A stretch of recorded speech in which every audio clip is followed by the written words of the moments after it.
Hey guys, welcome to the show. Welcome to the after show. Welcome to the late show. So nice to see you. Some familiar faces, some new people in the chat. I love Maldives is here. Guys, feel free to jump on. The link is already pinned there and I posted a few times. Mr. P, welcome back. Get Mike and Saad to discuss aliens. Hey, if they're here, they're more than welcome to jump on. The link is there. I will send it again in case it got missed somehow. Pavel Lords got the jump today. Yes, perhaps, but I think I have my own viewers and I have my own niche, and I'm happy with them. But always happy to expand as well. It's nice to have new people in the chat. We're going to talk a little bit about auctions today, auction results. Phillips in Geneva has a very interesting auction coming up with a fully loaded catalog of Audemars Piguet Royal Oaks. They have, in fact, two very interesting Royal Oaks in there that we might actually zoom in on. One of them is the second Royal Oak ever produced. It's actually an A series number 2, basically. And they also have a watch that's, by all accounts, actually the second Royal Oak. The personal Royal Oak of Karl Lagerfeld, the fashion icon and designer. Trading, welcome to the show, man. How are you? Good morning, good evening, good afternoon. Thank you. I know you are on a tight schedule there, and you only have a few minutes to share with us. So I'm gonna focus with talking with you. What is on your mind today? I know you just got a very nice Mother's Day gift. Maybe you can tell us about that. It's just is there like feedback? Hold on. A little bit of wind in the back. I kind of got used to it. That's how I recognize my trading loss. So It's just a 34 mil OP pink dial. Nothing. Yeah, the kind of it's like candy pink. No, that's a nice color. I mean, it's better than the other colors that they would have in the 34 mil range. So the others are just plain black blue. It's this one, isn't it? Wait, let me pull it up. 34 does not have the hot colors. This one? Yeah, they don't have the hot colors.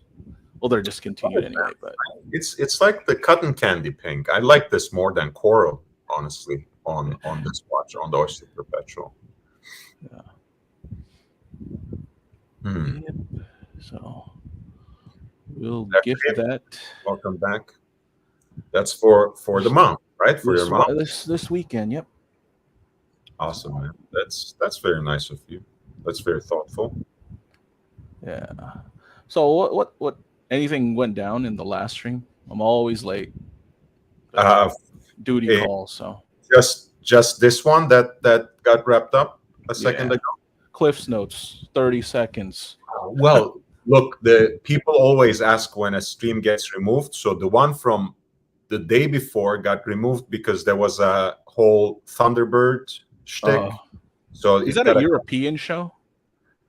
I think so. Maybe it was UK created, but anyway, the copyright strike was in the UK, so apparently it was blocked, which meant that Archie took it down. He's chopping up those parts that are copyrighted, and he's gonna put that back up.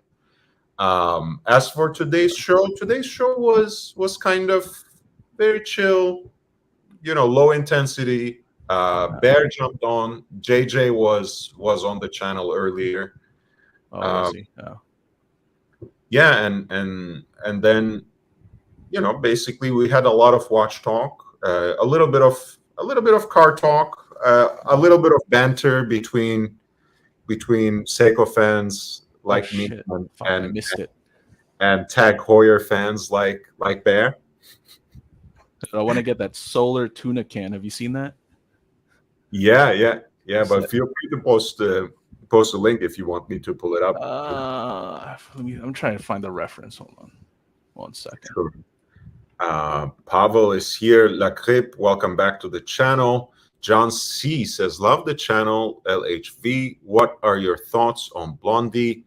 Is she attractive or annoying? Look, I mean, my opinion on how attractive she is doesn't matter. I think if she behaves like and she's treated like any other panelist, I think she can be great for the community. We need the widest possible representation of the real world in the Archiverse. So yeah, I think if she behaves like the average punter who's on these streams, like trading, like me, why not? We should have more women on these streams for sure. Whether they're attractive or not doesn't matter to me. I love Maldive says, John C. Bondage got her breasts. He should have got her the bottom to match. Ooh. Inside there. Yeah, well, he has a point, but again, I'm not going to comment. I'm pulling up this blue one code that Trading was just talking about the solar. It's on, here's a better one. Hold on, watch. Okay. Of course. And Apprentice 500, JJ was on. Wow. Yeah, he just came on. He was very friendly. There wasn't any back and forth. He just wanted to clarify something from his position, and yeah, there was some watch talk, and then he went. It's all right. Knob Gunner, pull it up, Lord. Pull it up. We are pulling it up. There is. Okay, so the watch shopping one, what you guys don't know is this US shop that Archie promotes is the main shop is Japanese. It's the watch company. You guys, they're pretty notorious on Chrono 24. Well, I like the rubber. I like the rubber. I love that rubber. Plus minus 15 seconds per month. That's a beater right there. There you go. Not too bad. Not too shabby. Yeah, and of course, everything we love about the Seiko, you better get a misaligned bezel, man. You have to. You must. The crown at 4 o'clock. Those big loom plots, that are not surrounded by anything. The nice. It's like overflowing, right? Yeah, the nice rubber band. I like it, man. I mean, solar watches are not for me, so I wouldn't go for this one in particular. But yeah, go get the chronograph, the Panda. I got my King Turtle for a little less than this in the secondary market, so I'm very happy with that. That's my green. That's my green watch. Sweet. Yeah. So I love it. I love it. But I like this one too. Don't take me wrong. And there's a blue one. There's a blue one. I think it's 403 P1. But I actually like this green. It's very subtle. It's like a khaki green on the dial. Yeah, it's like a military green kind of. Yeah. Let's see. George Varghese is back. Good evening. Back home from a little R&R. Welcome back. There you go. Saad says, hello, Maldives. I hope you are doing great. Saad, you got to hop on. Claude C says, could you do a comparison between DJ2 and DJ41? Yes, we'll get back to that very quickly. That's a good comparison, actually. Maldives, hey Saad, how is Eid, bro? Yes, guys, Eid Mubarak to those who celebrate. Knopgunner likes this. He likes that. Saad says, Eid for me is having rest mostly. Thank you for asking, Maldives. That's great. you get up early or stay up for the stream. Pavel, trying to use these Seiko mind games won't work. Yeah, I'm trying my best. Sad says I slept at the wrong time, so I woke up early. Yeah, DJ, what's your opinion on this? DJ, The 41. Just 41. Well, was it? They just too didn't have a Jubilee, right? It was oyster only, if I'm not mistaken. Correct me if I'm wrong. I don't remember, but you might be right. Yeah, and then they just to. I think they have 3-2. Is it 3-2-3-5 movement? Same as the sub. So produced between 09 to 2016. Right. Caliber 3136. Oh, bracelet 3136. Okay. You are absolutely right. No fluted bezel for stainless steel, which was yeah, there you go. That's the one I was missing. No fluted bezel. At least, yeah, just for gold, apparently, just for the gold.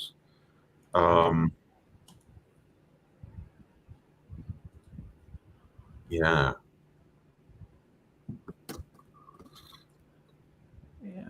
I think, look, I think the change is actually, as far as I can tell, the change is very much like similar to how the subs changed from the super case to 41. I think it's just a little kinda better proportioned now, if you ask me. Yeah, they have streamlined the lines quite a bit.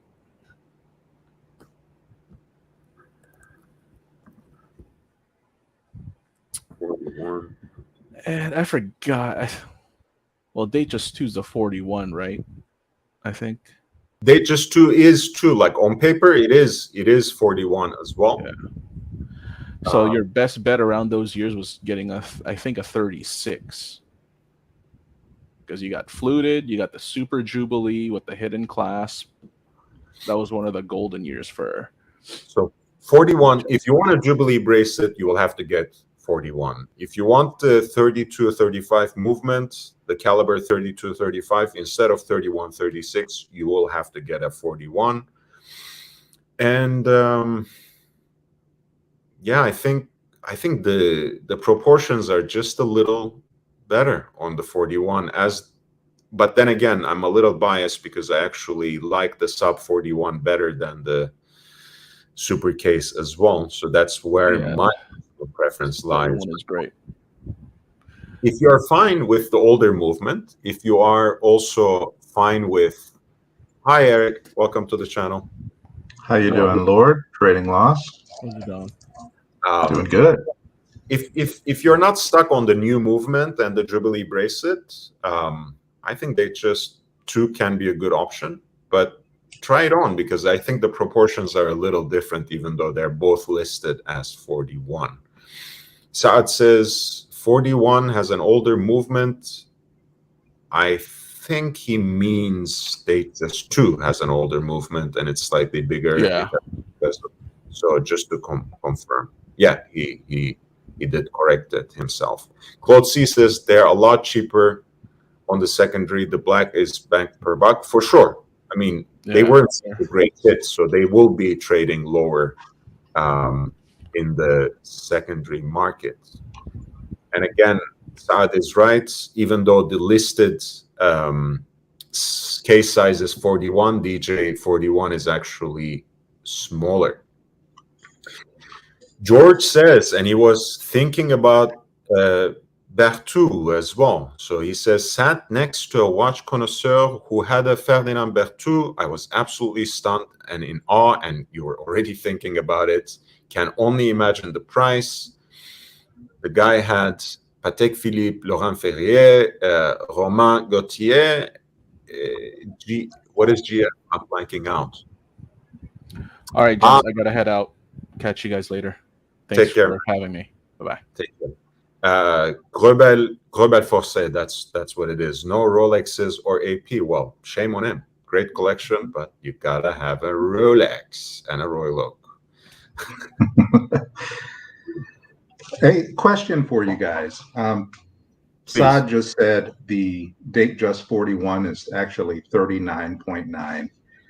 Is it not odd that a precision manufacturer would put out something like that when behind the scenes, when we're talking about these intricate parts? I mean, these guys are normally creating parts with tolerances like to the tens of thousands. It just seems odd to me that they would be off by that. It's not a mistake. That's where you get it wrong, I think. It's not a mistake. It's just a marketing ploy. So it's a shtick. Yeah, I think they're trying to sell a better proportioned watch to the punters who think a bigger watch is better. So they branded it DJ41, even though the case is 40 millimeters. Interesting. I mean, you're absolutely right. Do you think they don't know how to measure a case? You're absolutely right. Pavel says the new Stella-esque green dial, yellow gold day date is fire. Yeah, let's pull that up. Rolex day date 40. Yellow gold green dial. Yeah, I think that's, look, I mean, I have to say I do like that olive green on the rose gold for sure. But when I take a look at this, I have to say it's quite charming. It's a green and gold is a killer combo always.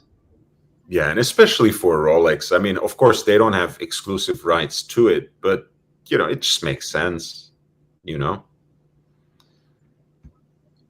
Yeah, I'm not a fluted bezel fan, but I'm not going to kick it out of bed for eating crackers. Oh, gotta have the fluted bezel, man. On Datejust and day date, it's a must. It's a must.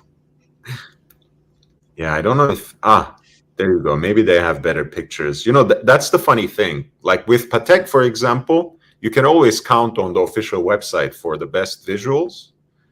With Rolex, unfortunately not. Like, you know, the promo photos are usually very sterile. Again, I guess kind of reflects the ethos of the brand. You know, they want something that's easily reproducible and doesn't change from one photo to another, I guess. Yeah, I think at this point we're also talking about the realm of 3D renderings rather than actual photographs of watches. And tons of companies are doing this now, right? Absolutely. Claude C, you're more than welcome.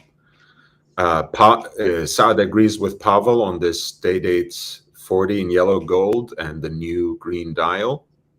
And GF, yes, Rebel Forcé, I missed out on that, but corrected myself after that. And Trading Law says, depends on what they measure, the case or the dial. Alan Gill, green and gold is what Rolex does best. I completely agree. And Archive of Swords, my beautiful friend, welcome back to the channel. I am only wearing this to troll you. No, not only that. I am a Madridista, so I do like the team. But hey, I was hoping that you would watch either the Archie Luxury stream or this one today, and I'm very happy to welcome you here. Feel free to jump on, but yeah, I know your mood is countered really well because you're having a good time now on your trip. So Alan says green and anything, actually. Rolex olive green is spectacular. Mr. Sky Dweller came, yes, for example, this rose gold olive green one. Mr. Sky Dweller, welcome to the channel. He pulled up his chair and took his place. Love Maldives, trading loss. When will Hong Kong open borders? I want to go pick up my watches. Yeah, trading, if you're still there in the chat at least.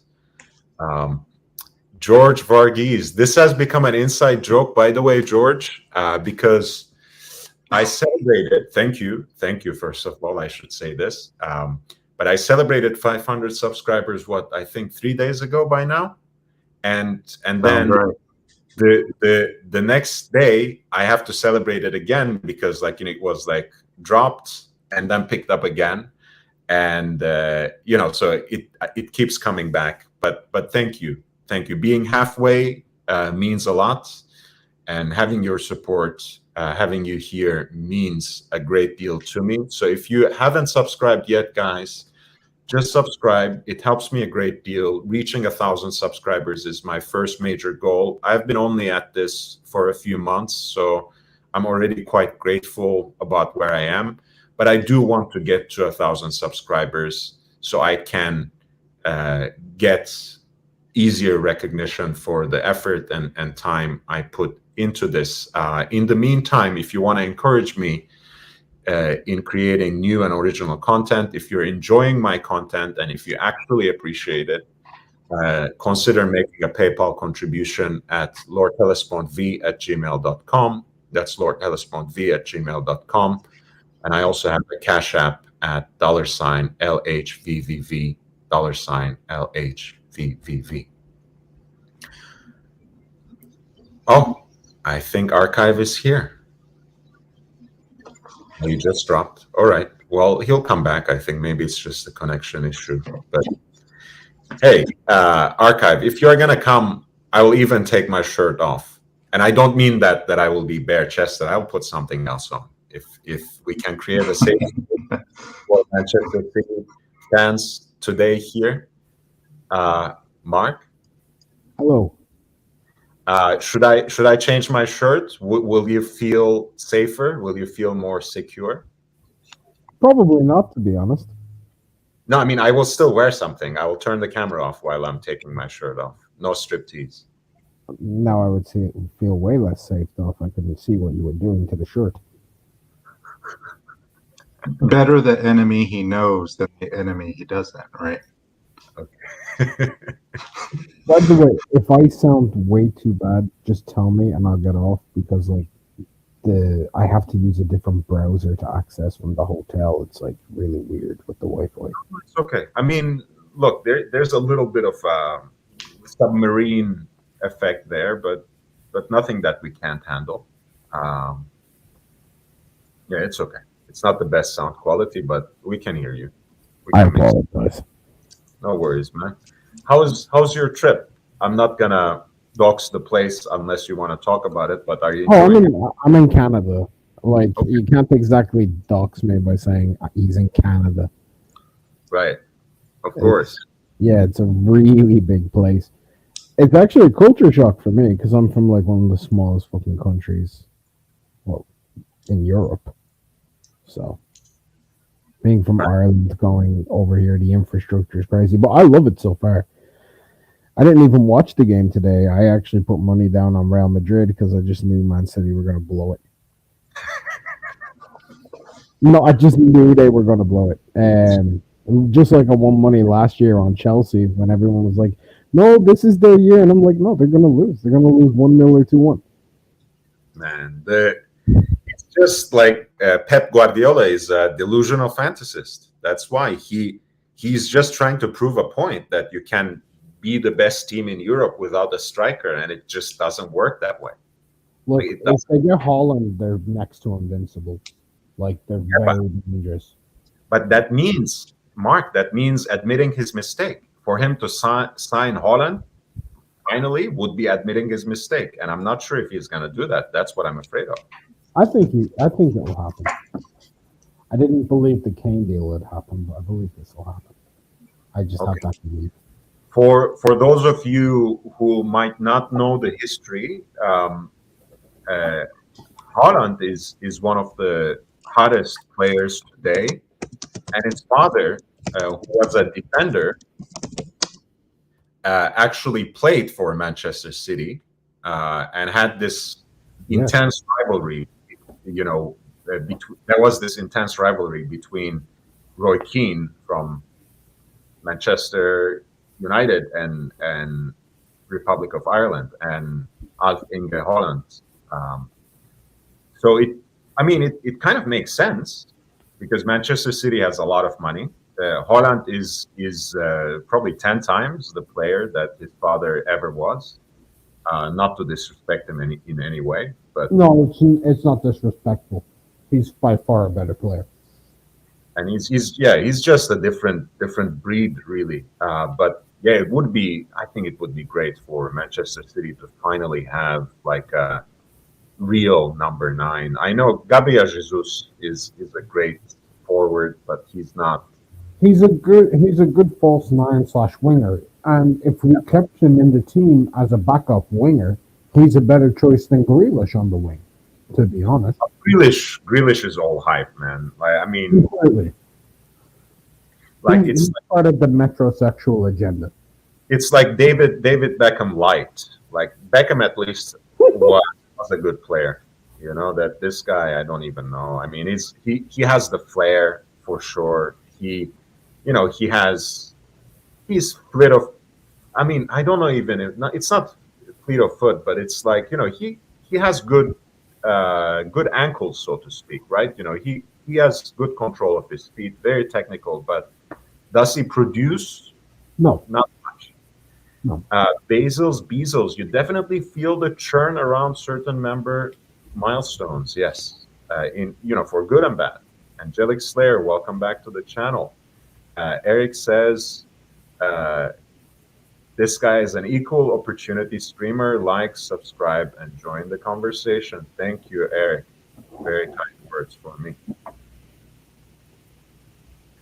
Lord, have you ever been to like Canada and Toronto and stuff? Yes, I have been. Very limited. I've been to Toronto twice and Vancouver twice, and in both cases, I was only there for like a long weekend, so I didn't really venture out. But I have been, on the other side of the border more often. Especially from the upstate New York side. Yeah. So I do appreciate a lot of the natural beauty, but then again, you're from Ireland, so it's hard for you. Ireland's an overrated shithole. Don't start this, please. No. I mean, I know you are Irish and you have every right to, but let's not have hatred on Ireland. No, there's beautiful parts of it, but when people say, I hear people say it's one of the most beautiful countries in the world, and I've been to quite a few, and there's a lot of countries that are nicer. Norway is nicer. Finland is nicer. Scotland is nicer. Norway is amazing. Norway, I like that again. Oh my God. And I hate rain. I hate rain. And that's, as you know, that's the place in continental Europe that has most rainfall. It's a statistic. I mean, it's statistical. But even then, the few days that I spent there, and I hate hiking too, I enjoyed myself so much. It was just something. And the fjords are special. The fjords, of course. How can you hate hiking? That is the way that many people connect with nature. Is it the burden? Is it what is it? Tell us about that. I like climbing, but I get very nervous when I'm coming down. That's my it's one of my phobias basically. I feel like I will trip and end up tumbling down at full speed. It's a genuine phobia. Gear and all.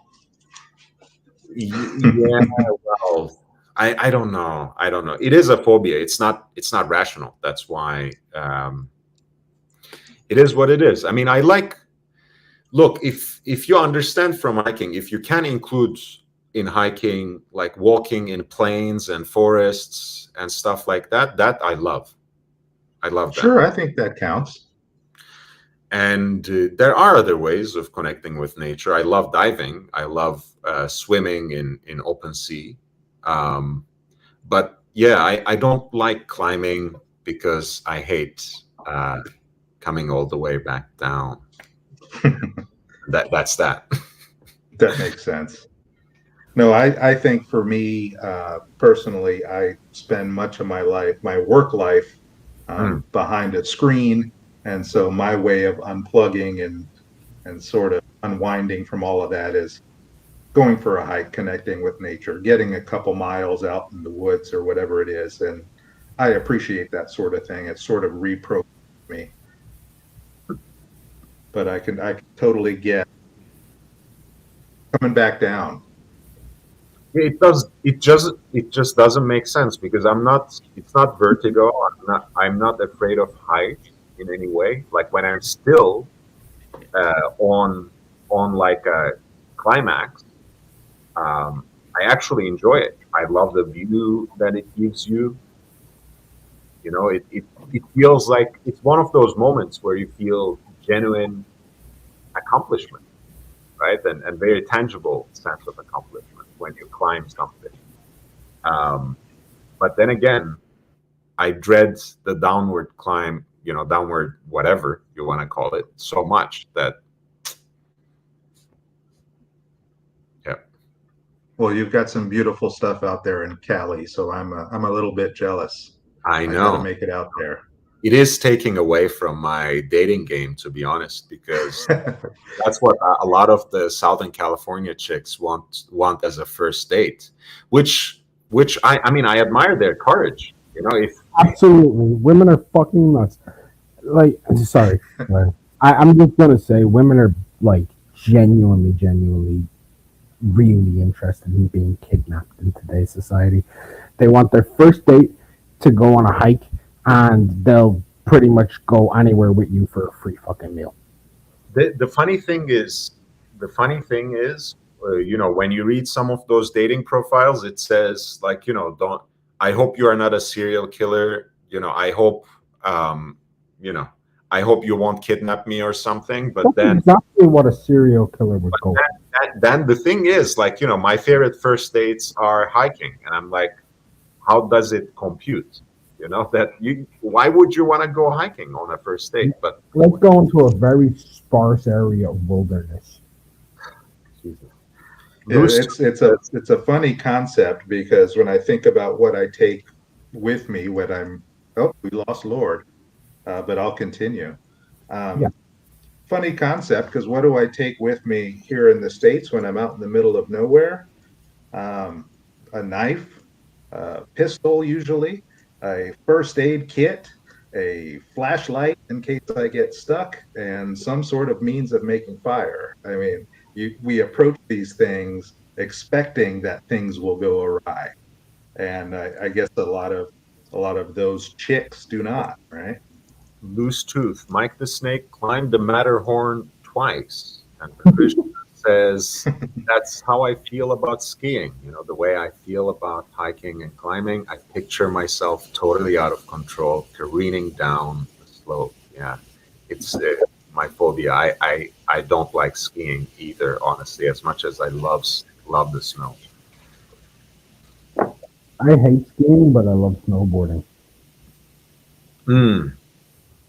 My phobia is specifically with skiing is that if I'm going too quick, my legs will just separate and I'll be in the worst splits of all time, and I will be rendered useless for reproduction and probably paralyzed for life. So I was talking earlier about the auction that Phillips is going to have in about 3 days on Saturday in Geneva. And it's dedicated to the 50th anniversary of Audemars Piguet Royal Oak. And one of the highlights they have in the auction is actually Royal Oak A2. As you know, some of the nerds will know that they were produced in series, right? So when it means A series, it's the first few watches to be produced. And this is actually A2. So the second Royal Oak ever to be in production. It's so strange. And they present it as the ultimate barnyard find. And it's fascinating that they actually had. Lord, this is an area that's, for me, owning any Royal Oak is kind of a bucket list item, right? So this is so far out of my realm that I almost wonder, A, what would something like this go for? And B, what type of collector is going after this thing? I mean, this is upper echelon stuff, clearly. Can I tell you, there's a good chance that Audemars Piguet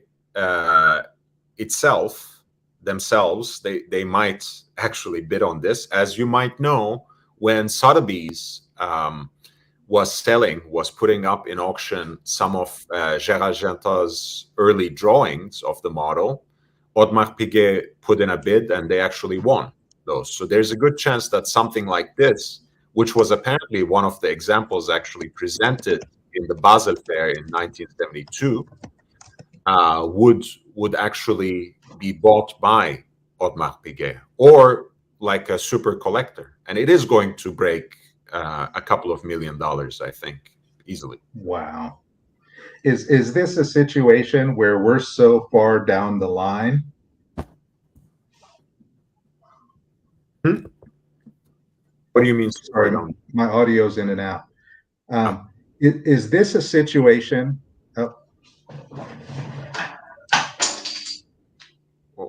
You okay? I think he wants to know if this is a situation where we're so far down the line in terms of possibly getting this ever, any of these. Oh, well, I mean, the thing is, with the Audemars Piguet makes about 40,000 watches, and when it comes to this particular model, which they call the Jumbo, it's even more limited and more exclusive. They only sell them through their boutiques, and I'm guessing the number should be probably maybe less than 1,000 a year. And considering the demand, that's they're impossible to get at retail price. And in the secondary market, of course, they go for like 5 times the retail price, which is already 33,000 US dollars plus tax. So you're talking about a long waiting list and having about 200 grand pretty much for a chance at one of these watches. Either years of waiting and a waiting that may never end, or basically 150 grand if you want to own it now. And that's the standard current production model. We are not talking about something like this, which is the second one to be ever produced and the one that was presented in the initial fair, to introduce the model into the world. Thanks, Mark. I think you made an attempt at recovering my comment before I lost my Bluetooth earbud here. But is this a situation where we're so many years removed where the company itself does not have a specimen in its own reference collection that they are willing to go to these auctions and say, yes, we want that, we want to have a look inside? Or is it more of something where they're saying, we want this for our museum? What's the dynamics there? Oh, when it comes to these sorts of watches, first of all, when the auction company receives them, when the particular auctioneer is contacted, one of the first things they do is to, whether the watch comes in with box and papers and all the accoutrement and whatever else, they actually contact the company, the manufacturer, and they want an extract from their archives. So already now, Audemars Piguet knows what this watch is, and unless it was a total fake anyways, as you saw the case back, it's pretty clear. It literally says Series A, number 2. So there's, once they have their hands on it, there's no doubt that this is an historically important watch for them. And when does it go on sale? Say that again? When does it go on auction? This Saturday. Time? Any specified time? Yes. Let me see. Oh no, it's okay. It's actually Friday, May 6th, Friday, 2 p.m. Central European Time at Hotel La Réserve in Geneva. So that's 8 a.m. Eastern, right? Yes, could be. Yeah. Okay. Maldives brings a great information here. The first Royal Oak was in white gold. Do you know if AP has still that one? So there were, since they didn't yet have all these contracts to produce these sorts of hand-finished watches with integrated bracelets in steel, actually first prototypes were in white gold, and then the first one ordered from just a preview and just from the prototype was actually by the Shah of Iran, Reza Pahlavi, and he ordered one in white gold for himself, and some in stainless steel for his entourage. And if we are talking about that watch, no one quite knows, at least not in the watch world, where that watch went. The chances are it stayed with the family, but it may have gone to someone else as well. But I don't think AP has that one. The prototypes, they might still have them. And Jimmy, thank you so much for your kind words. Nice to have a channel that's chill and actually talks watches and no drama or BS. Isn't it? And the funny thing is for whatever reason, well, I mean, I know the reason, because there are people who are running the WhatsApp and other circuits to say that this guy is nuts, he's easily triggered, he's always angry, he picks fights, he's after drama. And when you actually take the time to watch the channel, you see that it's completely the opposite. But hey, you have a marketing problem, Lord. You don't smile enough. I smile when I think people who smile too much, they have some behavioral problems, if you ask. I smile when there's a reason to smile. You're onto something. Pavel says, good taste, Pahlavi. Yeah, I read about this, but I never actually saw a photo of the watch either. So I'm sure the Audemars Piguet archives has the information. Whether they have the watch or like any real photos of the watch that they have released, I don't know. I don't even think that's the case. So this is one of the heavy hitters, and as Eric says, this is mostly of historical and nerdy interest to us, right? It's not like, I mean, we have some interesting viewers, so you never know. But chances are that the average person who listens to this show is not going to be bidding on this watch and is not going to try to outmuscle Audemars Piguet to buy this watch. But hey, who knows? Who knows? Look at it like this, dog. I'm not going to be bidding on that fucking watch. As nice as it is, there's no point. I ain't got the money. The second one that's very interesting is, and I know this watch might get a lot of hate. It's a PVD coated early Audemars Piguet Royal Oak that was owned by the designer Karl Lagerfeld, and it's really a fascinating one because of the way it patinated. I think everything that people hate about PVD and how it scratches and how it loses, and chips away, somehow gives this watch a kind of character that makes it interesting. Here you can see Lagerfeld wearing the watch over his shirt cuff, actually. And you can already tell that it's so flat.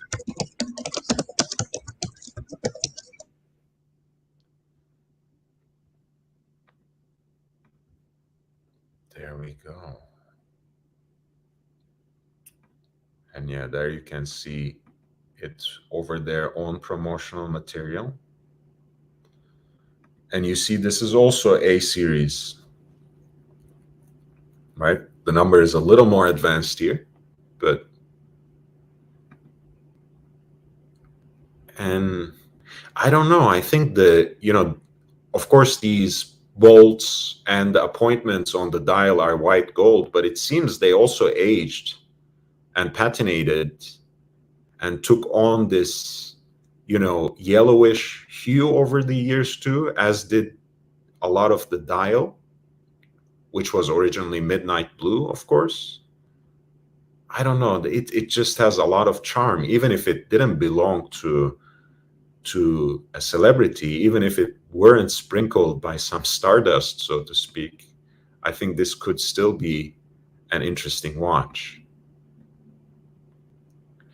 And in this case, apparently, Phillips was already contacted by a lot of the brands for which Lagerfeld designed. So apparently there's outsized interest for this one. So Audemars Piguet might not be able to get this back into their museum.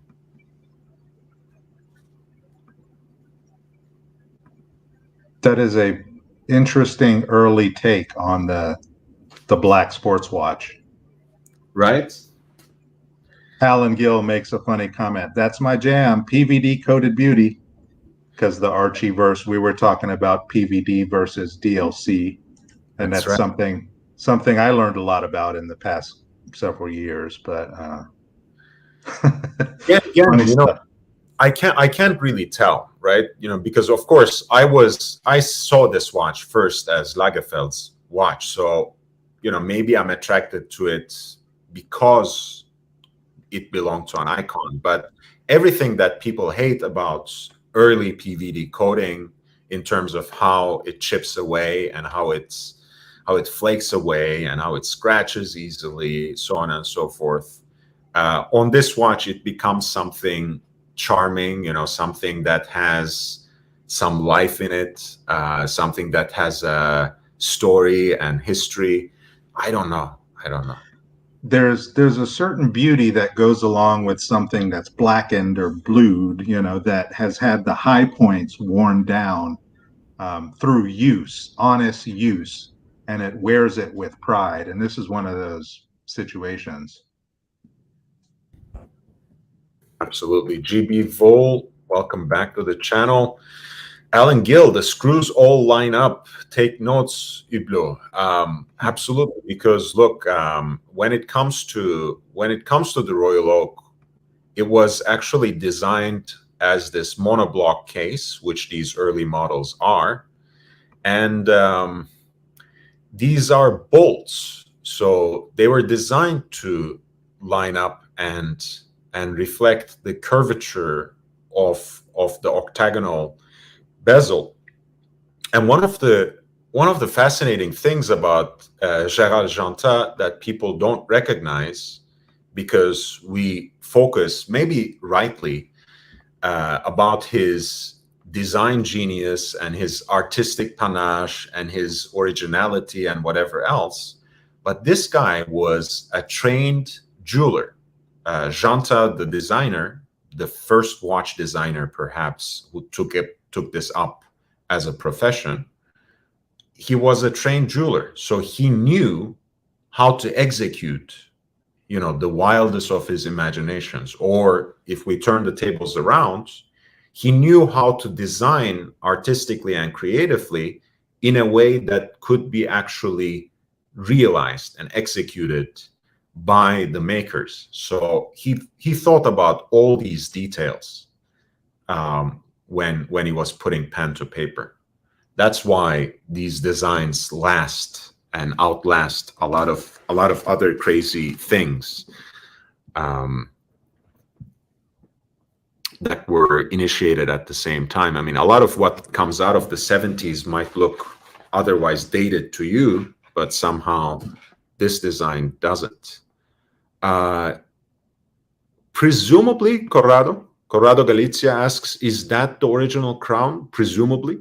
Nothing is said about it, but I'm assuming if anything flakes off completely over time, that would be the crown. But nothing is said actually in the information, and yeah, I'll double check the actual lot listing in the auction catalog and get back to you before the end of this stream, Corrado. But I haven't read anything about it yet that says it's.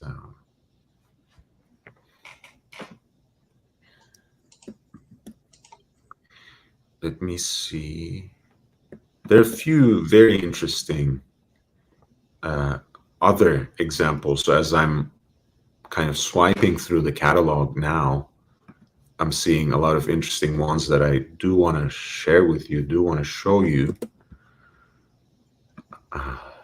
Yeah, Lord, I think in general, when we're talking about watches like this, and we could be talking about Audemars, we can be talking about any company. We're talking about an era where these people were born, where every single thing mattered. Everything mattered. And if we want to fast forward to 2022, we're in a little bit of a different situation where it's, oh, get it out. Speed matters, right? Speed matters. Are you the first one out there with something? Back then, everything was done with deliberation and it was done to perfection, or else you didn't do it at all. Nowadays, it's like better to get it out there 85% right fast than to take too long and get it 100% right.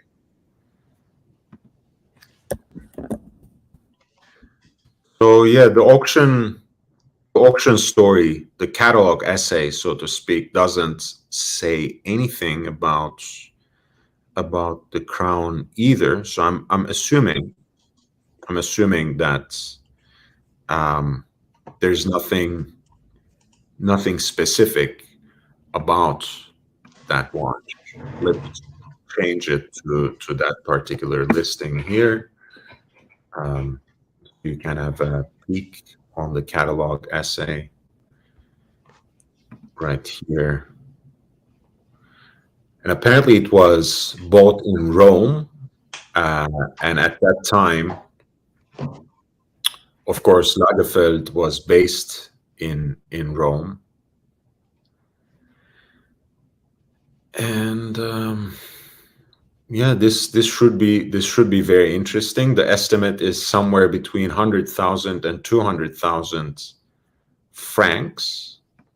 God knows how. God damn, between 98 and 126,000 euro?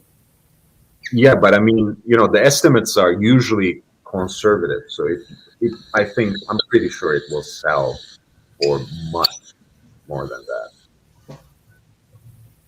Double? Triple? Possibly, in this case, possibly 10 times. I think it will break 1 million Swiss francs, that one. Whoa. I'm trying to see what the estimate was for the second one, or A2.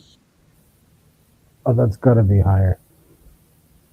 Probably. You probably don't even have an estimation on it. Let's see. It's lot number 8, actually. The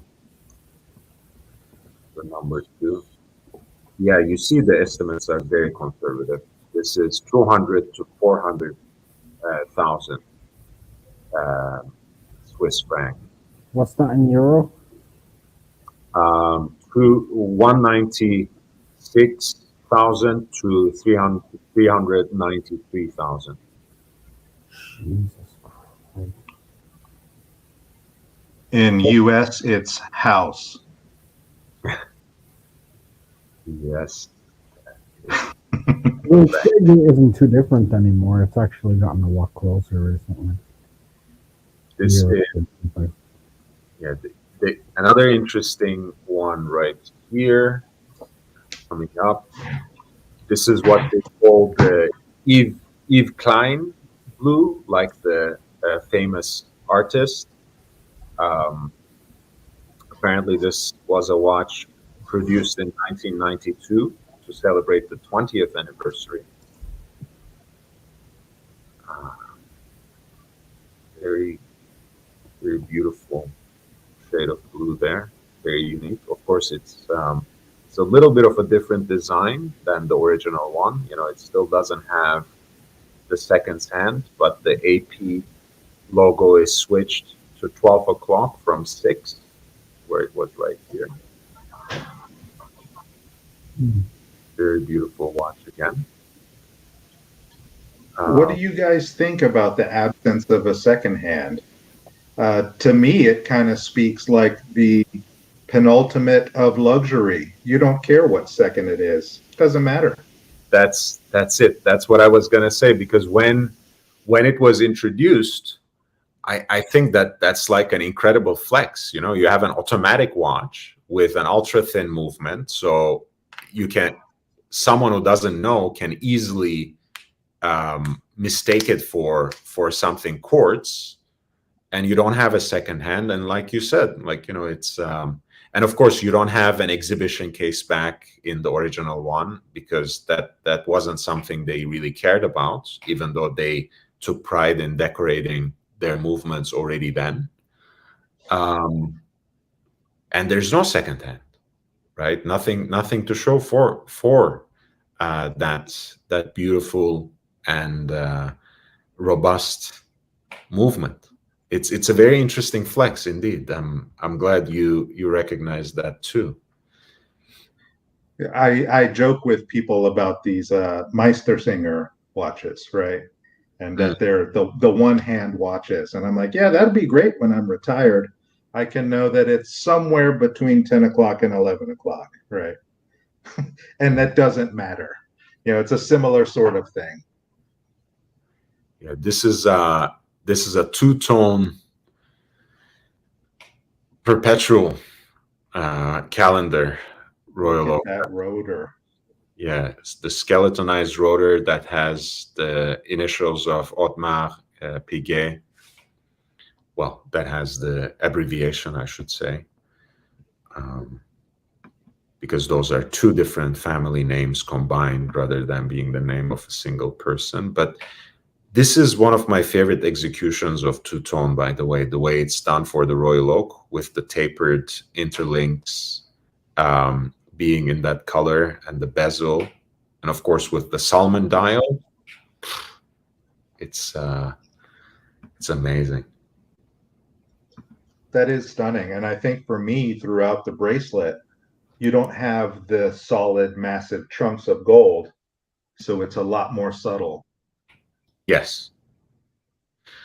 By the way, Corrado Galizia remarks, I've never handled one of these. It looks so slim. Indeed, the jumbo, right? The classic design that was first introduced in 1972 under the reference number 5402. 39 millimeter case, though wears bigger than that, and it's like 8 millimeter case thickness, or thinness, I should say. Jimmy says, agreed, that's a stunning AP.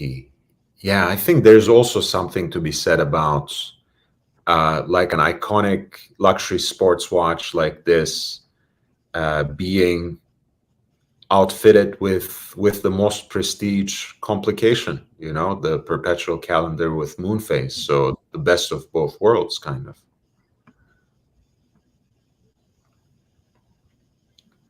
That mirror polished edge bevel around that bezel is incredible.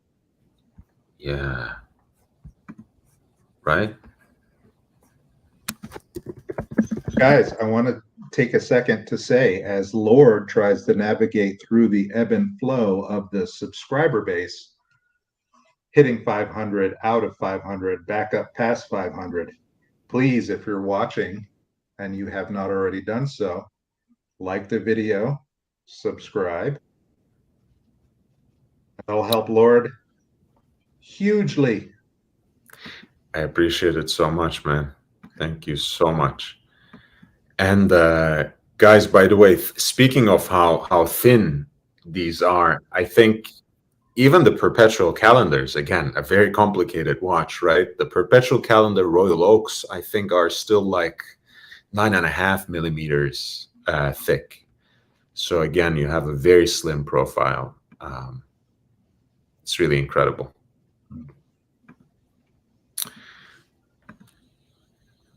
and this is also estimated to be between 100,000 to 200,000 Swiss francs, which is a little more, of course, in US dollars.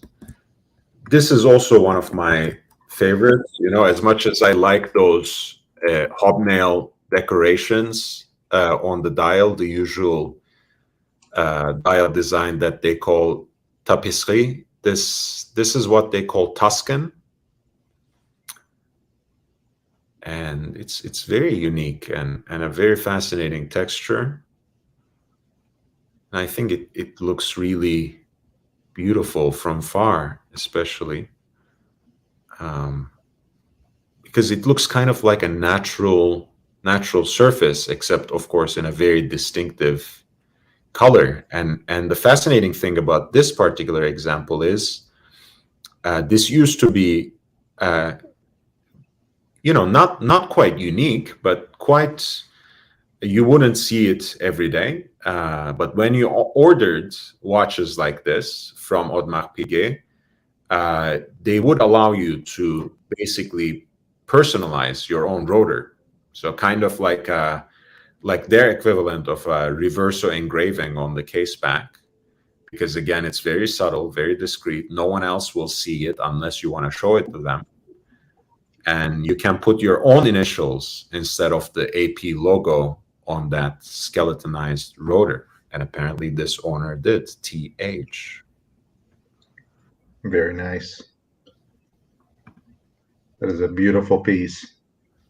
And this is also apparently the one that was created for the 20th anniversary, but sold in year 2000, Tuscan dial, and executed in platinum. Lord, there's something about that dial that looks just very organically done. So I wonder, maybe you know how they did that. It almost looks like some sort of random acid etch or something like that. I don't actually know how they make the Tuscan dial, right? Let me Bobby Google it and see, because I do know that they have a very specific machine for making the tapisserie dial, the usual hobnail or Claude Paris dial they have. That they have a machine for it, and I actually can pull up a little video for that. But the Tuscan dial, let me see.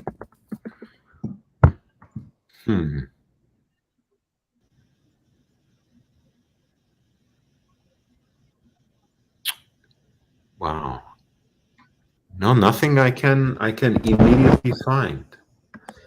Well, I guess all I can say about that is that if this is mechanically done, one of the hardest things to do is to replicate the things we see in nature. And this is so organic that I just can't imagine what has been undertaken here to execute this. Oh, let's watch since I couldn't serve you this, we can take a quick look at how they make the tapisserie dial, which is their regular design. I mean, regular for AP. You see, just to pause it right there in the beginning, you see, so this is basically the mold they have, let's call it quickly, but this is the larger pattern they have, which the machine traces onto this smaller piece, which is the dial. Right.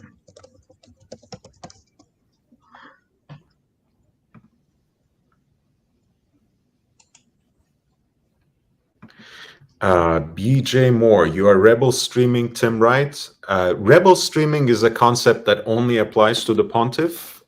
Tim Wright does not have such a status, as much as I consider him a friend. So rebel streaming doesn't apply.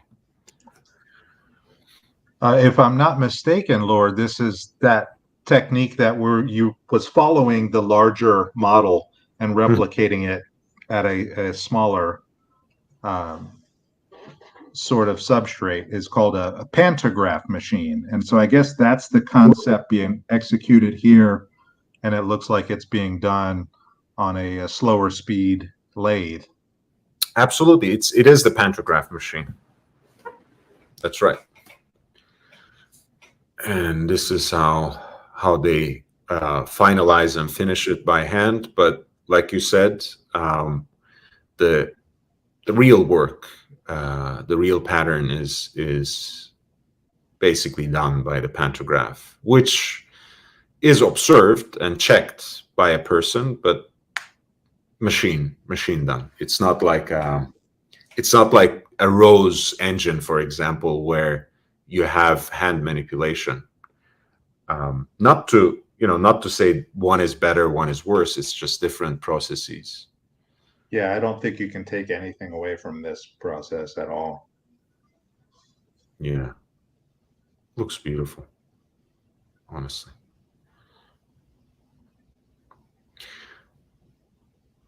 Oh, also, speaking of which, by the way, I do want to add this. I started streaming earlier than Tim Wright today, so maybe if you want to really apply the concept, he's rebel streaming against me. Angelic Slayer says, yeah, wow. Fascinating how they do this procedure. Yeah, it's I think it's a great combination of machine and handwork. That's why I'm also always very much impressed by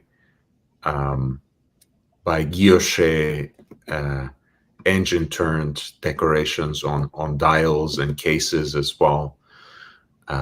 It's one of my favorite things. So this is another example, a much more humble one, so to speak, within the confines of this auction, at least.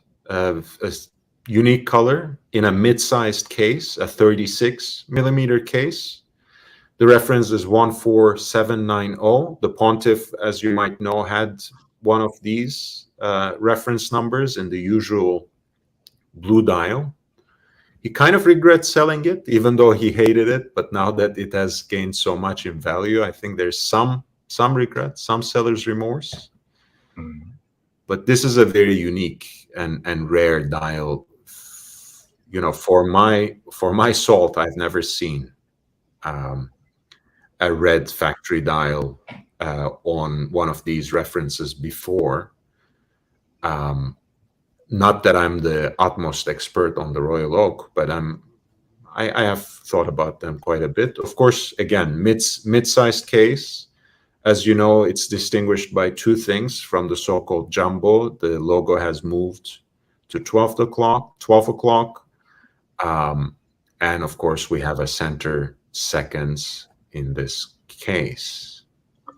Do we have gold bezel screws there as well? Yes. Those are always in white gold, and it actually has a very specific reason. When they were first experimenting around with it, and when they were first prototyping, they were supposed to be steel.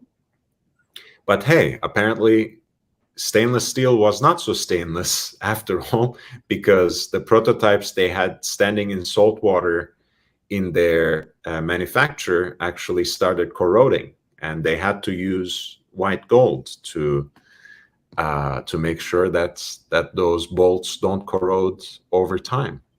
And suddenly you have something again that basically came up by trial and error, not quite an accident, but something like it. And you have that beautiful nuance of how white gold ages against the brushed steel of that front surface of the bezel, and I think it's a very nice accent ultimately. That's a lovely look. You mentioned stainless and not so stainless, and it's a funny thing because stainless doesn't mean that it won't stain. It just means that it stains less. You know, realistically, that is that is how things pan out in the real world, believe it or not. True. Very nicely put. Stain less. Yeah, that's what That's right. we meant to say. Corrado has an interesting comment there. Does Rolex put out similar videos of their production? And there was something that came out from Watchfinder when this past year's videos came out on Rolex, and somehow they came up with some footage that showed a whole lot of robotic processes from Rolex. So I think to try to attempt to answer that question, there has to be some video out there. I've not been able to dig it up. It's clearly out there. I do know that Rolex does in fact have a lot of robotic processes in their production. So Night Diver says the failure rate on these dials are very high. Yeah, that's why they are carefully observed, and that's one of the ways I think Audemars Piguet tries to justify the price tag as well. When it comes to Corrado's question, I think, look, as much as we don't really associate Rolex with handwork, I think they might not want to release too much footage of their actual production line, because I think it's very much robotic at this point, if not exclusively. But there's always leaked videos, of course, that may not confirm nor deny. So I'm sure you can find some stuff on YouTube, but unlike Audemars Piguet or Lange or sometimes even Patek, they don't really put out their own videos of the production process. Night Diver, welcome to the channel, by the way. It's so lovely to see you. Thomas says, I always like the screw line precision setting on the AP. Yeah, I do like how they line up. Is it more minimalist or brutalist? I think that's one of the great questions to ask with AP, and somehow I think that question itself explains everything, because this is something that was invented as the luxury sports watch in a way that no one had ever seen in stainless steel, but somehow it had elements of all these things that Audemars Piguet already prided itself on, which was to produce, you know, thin, very elegant dress watches with automatic movements that were mostly designed and sourced by Jaeger LeCoultre at the time. And it blended that classic elegance with the brutalism of industrial design. I mean, when you look at that bracelet, it looks like a conveyor belt, right? And the octagonal bezel was inspired by a scene that Gérard Jantat saw in Geneva as a young man, where people were screwing on a helmet on a diver, and it wasn't exactly an 8-bolt or 8-screw helmet, but somehow that's his origin story, right? You know, that he thought that if this can secure a diver for plunging into water, it can protect a precious watch and its movement. Good evening, my man. So nice to see you, Night Diver. Jimmy says, wow, look at how that dial plays off with the gold. Just beautiful. Yeah, this is again a Tuscan dial. This time we have it on a full gold perpetual calendar. And Jesus, I mean, the stars of the sky there in the moon phase, the Tuscan dial, the yellow gold, and the yellow gold accents, indexes, and horns, of course. It's precious. It is precious. And this is 1992 as well. Again, a 20th anniversary kind of thing. That's a beautiful piece. Yeah, I can hardly find the words, honestly. It's very special stuff. Very special stuff. And I guys, I have to say we got past an hour already, and one of the reasons I love having a co-host, and especially someone like Eric, is how seriously he takes this co-hosting responsibilities. You know, I really appreciate you, Eric, the way you contribute to the chat as well as the panel. And it makes it so much more enjoyable and so much easier for me too. So thank you so much. No, absolutely, Lord. I believe in the cause. I believe in what you're doing. I believe in what you have done in the Archieverse. You have carried the torch when it was mission critical, and to see you kind of expand into this sort of branch, I think is awesome. Thank you. And again, guys, all of you in the chat too, you know, you help carry the conversation. Mark was with us earlier, and I have, you know, other recurrent co-hosts as well. I was even graced by Mike the Snake once. Even Blondie was here one night. But I have, of course, my Aussie expat. I have my friend,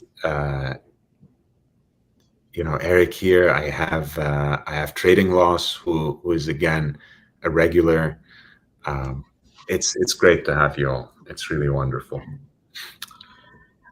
If I can, I do want to hit on a comment from Thomas Broadbent, because, you know, I spent years in manufacturing. That's interesting to me. Yes. My understanding, yeah, sure. Thomas Broadbent, my understanding on the white gold screws had to do with the metal softness of the screw, the fit pliability, the seating, he meant seating with the T, in was firm, watertight, better than that of stainless steel. Only use the screws once. So because the white gold is softer, as the screws tighten, they would actually flow and actually seal up all of those holes and promote better waterproofing. And that's an excellent point, Thomas. I didn't think about that at all.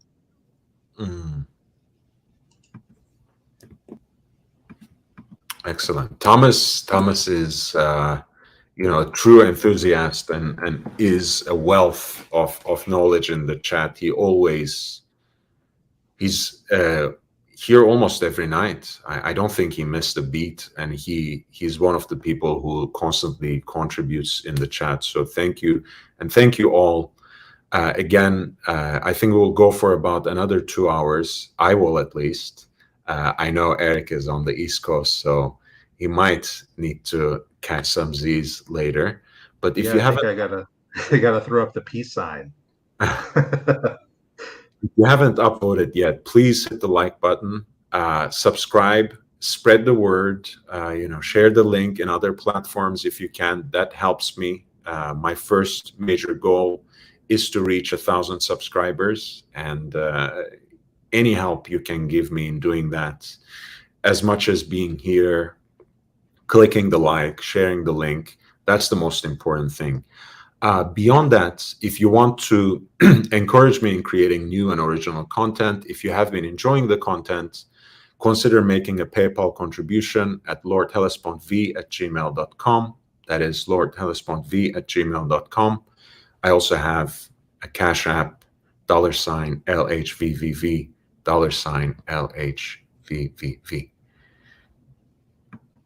Jimmy says they used to do great sophistication with the dial variants. I completely agree.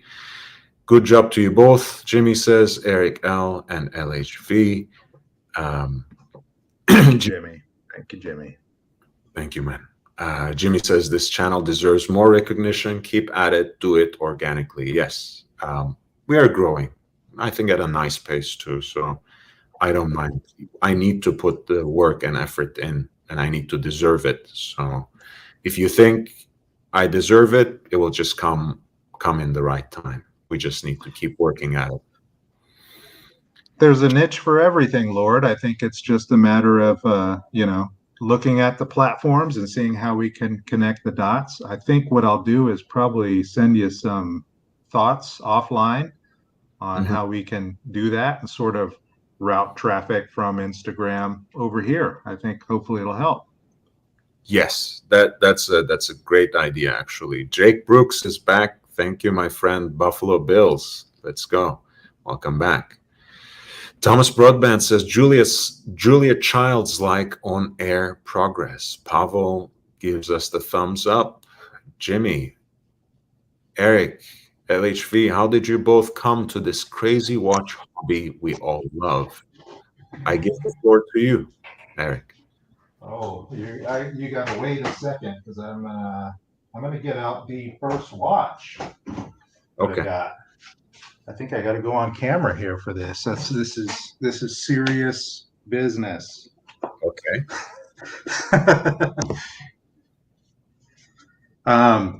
There's a photo of me in my parents' hallway. I think I was 4 years old, and I had like a Transformers watch on. It was a toy. And since then, there's always been a watch on my wrist. Beyond that, I don't know what I was wearing.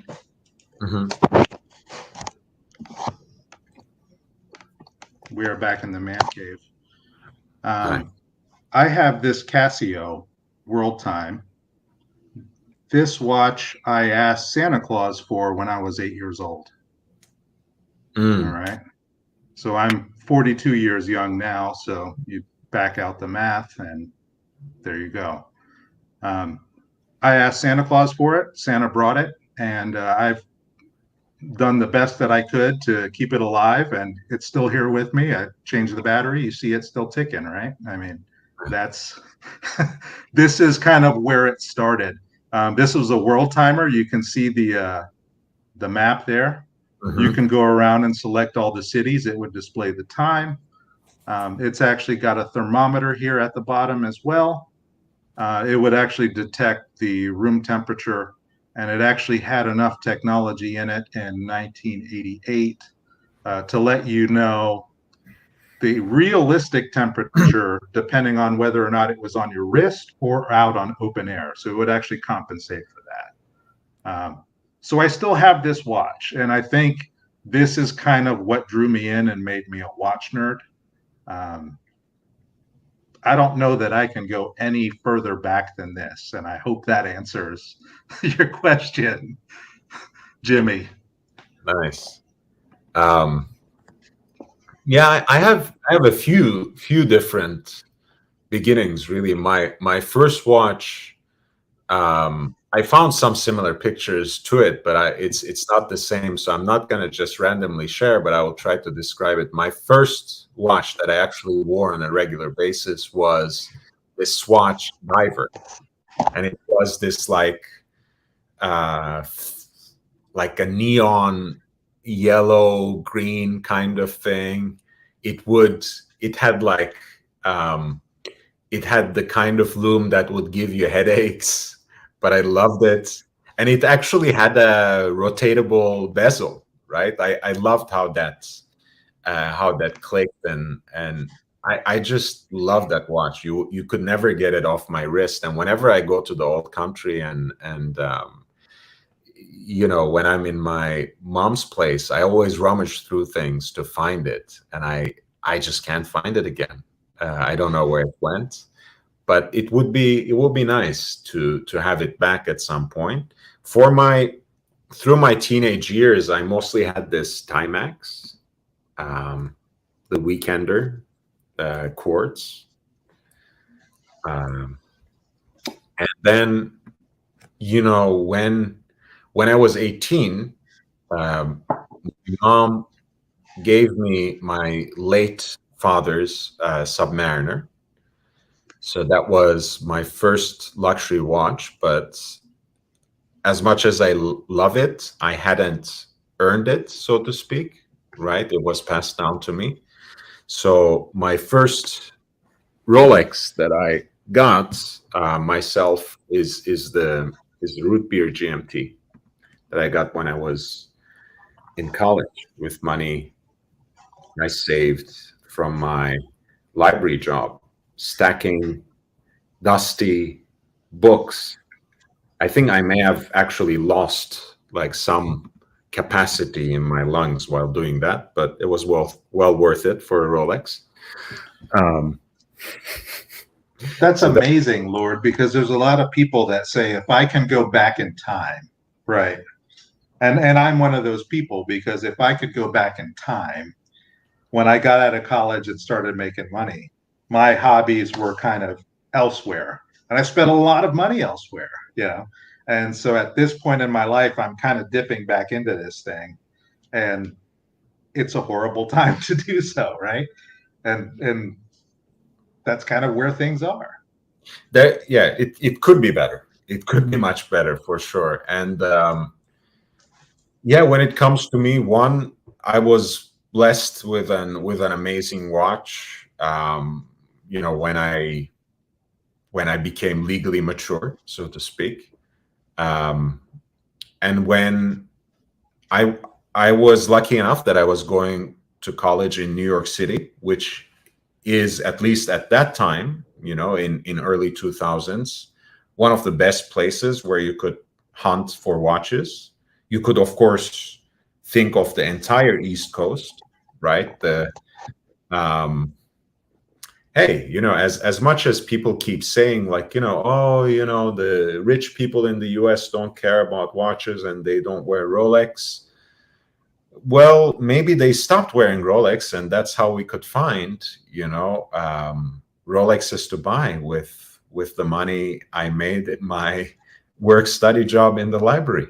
So they must have started getting rid of them in early 2000s. Maybe that's when it started. Well, joking aside, I was always a nerd, you know. I direct that nerdy energy to a limited number of things, and watches were always part of it in some way. And I was lucky enough to be at the right place at the right time. Of course, I still missed out on such great deals because, you know, either I didn't have enough money at the time, or I was looking for a steal rather than a deal. So I was too self-confident, which, you know, is the basically, this is how all tragedies and myths end. You know, you get punished for being too haughty and self-confident. So it happens to the best of us. And even you know, last episode I was talking about the one that got away.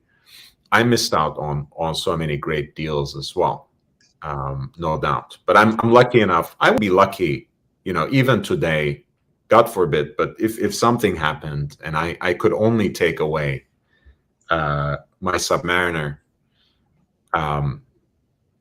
you know, from that impending doom, I would be more than happy. So.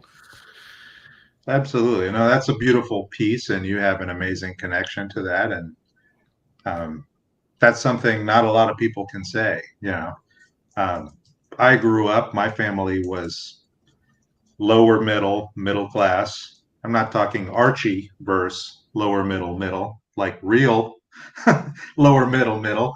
And they didn't have really nice watches. You know, my father had a Seiko automatic and a Boulevard automatic that were, you know, from the 60s and 70s. Those brands resonated with me later in life because of that, because I found them in his Schifferobe, right? Here's another piece. This is a piece I put on today just out of nostalgia to kind of see what it was like. And it was painful. This is a garden variety Seiko from, I think I got this in 1996 or 97. It's titanium. It's when they started playing around with this stuff, you know, in the commercial sense. This came from one of those membership clubs. This was, you know, $120 back then. I put it on my wrist today, and it is so cheap and nasty. I mean, you've got folded over sheet metal links that grab your hair. They pull it. It hurts while you wear it. Sheet metal clasp, as you would expect. It also pulls your hair. And the interesting thing about it for me is that when I think about, back in those days when I wore this, it, for some reason, I don't remember pain. I don't associate pain and misery with this watch. So I guess is it one of those things where you just don't know any better? You don't know what you don't know? And I think that's what it is. Your arm was less hairy. Also. It could be.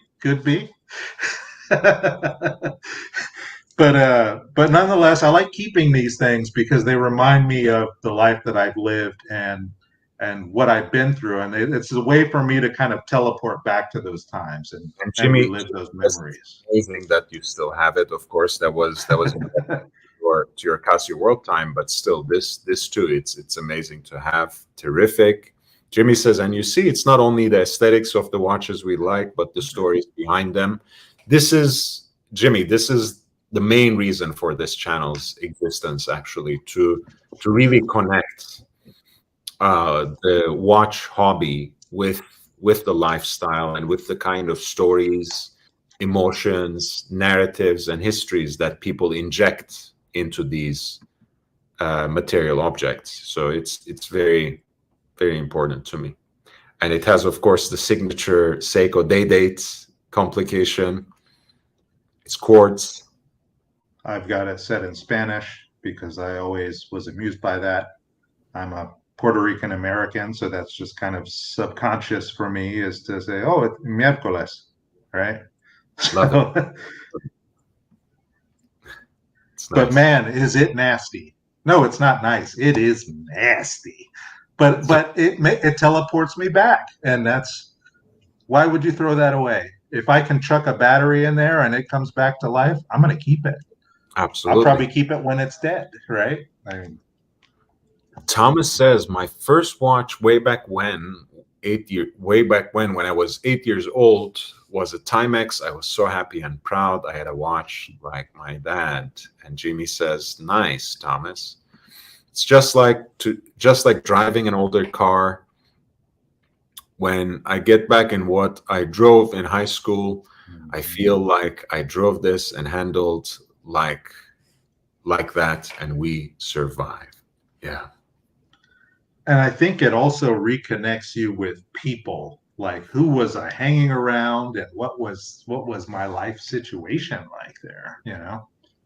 And that's, it's kind of like music in a way, right? Because when you listen to music, right, like a piece or a song that you listened to some 20 years back, for example, you are not only enjoying that composition, you're not only enjoying that song for what it is, right, which is just one layer of experience, you're also enjoying and revisiting these layers of memories, these sediments that have piled up on that song. You possibly you listened to this song when you had your first kiss, when you had your first breakup, when you lost a loved one, when you got your first job, when you got promoted, when you had sex for the first time, when you had to move away from your family, when you were moving out of your first apartment, on and on and on. And sometimes these songs keep coming back, and you can enjoy them for what they are, which is, in the case of a watch, to tell time. But you're also experiencing and re-experiencing all these layers of memory that watch carries forward in time. And that's very important. Absolutely. You got some very interesting comments from Slayer. Yeah, we want to read that one, Eric. My first watch was a Junghans dad gave me at 5, manual wind and a brass case, Arabic numerals. I gave it to my girlfriend and she wore it for years. Then I serviced it and gave it to my daughter. Amazing, generation to generation, and from one significant other to another. That's a beautiful, beautiful chain there. George Varghese, my first watch was a Swatch, same year, brother, in 1985, the Halley's Comet version. Great show. Thank you so much, George. It's lovely to have you, and thanks for sharing that. And thank Guys, you. I just want to say this is why Lord's show is completely different from anywhere else in the YouTube space. We were just talking about Audemars Piguet that's probably going to go for 2 million, and we're talking about Casio from 1988. That's the first watch that I got and the first watch that you guys had. Where else do you find that breadth of horology discussion? Tell me. Point me in that direction. I'll subscribe there too. I won't depart the Lord, but I'll subscribe and watch it too. Thank you. Thank you. I look, for me again, it's about the stories, it's about the emotions, it's about the history, it's about all of these things combined, and how again we make these pieces part of our lifestyle. And Thomas actually puts another layer into it, right? I compared it to music. Well, the watch is actually, unlike music, an object in this world. So the memories, tactile, remembering what you forgot, right? The watch you can actually feel on your skin. You can touch, you can turn it around, you can, I mean, just like Eric was, even when he was talking shit about his watch, he was playing around with it, right? And he was remembering all these things that he couldn't actually quite remember, right? Did it pull on my skin and hair when I was wearing this, or was I enjoying myself too much? And was I enjoying that watch so much that it didn't even matter? C8RO, apologies, LHV. We were both on a stream. Hey guys, by the way, here you don't have to censor yourself. We are open to all streams. So I think we were on Watch Nicholas together, C8RO. I am a fan of Watch Nicholas. You will notice if you check my channel right now on YouTube, you will see that in addition to the Pontiff's channels, Watch Nicholas channel is one of the only channels that I feature there. And yeah, when I'm there, I just, as always, I just make watch talk. Whatever is the topic, I try to contribute, because that's just how I operate. And I do love Watch Nicholas and everything that he does. I think he has a very particular niche, and I'm glad to see him back on his grind. And thank you for the kind words. I always love your commentary and your interjections from the chat, C8RO. And feel free, again, I don't know if it's your thing or not, but feel free to jump on the panel too, if you like that. Thomas says, I was fortunate to get into the watch gang community while living in Boston. First vintage, and then the anti-Rolex, the pre-Vendôme Panerai, laughing at the insanity of the size, design, the hunt.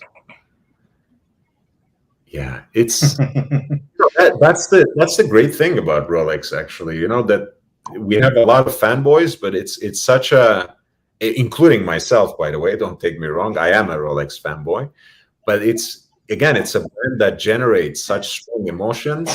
At any time, there's always a whole community of people who hate Rolex as strongly as everyone else likes them. So it's again, it's one of those things that I like, because again, it injects like real human dimension into the conversation.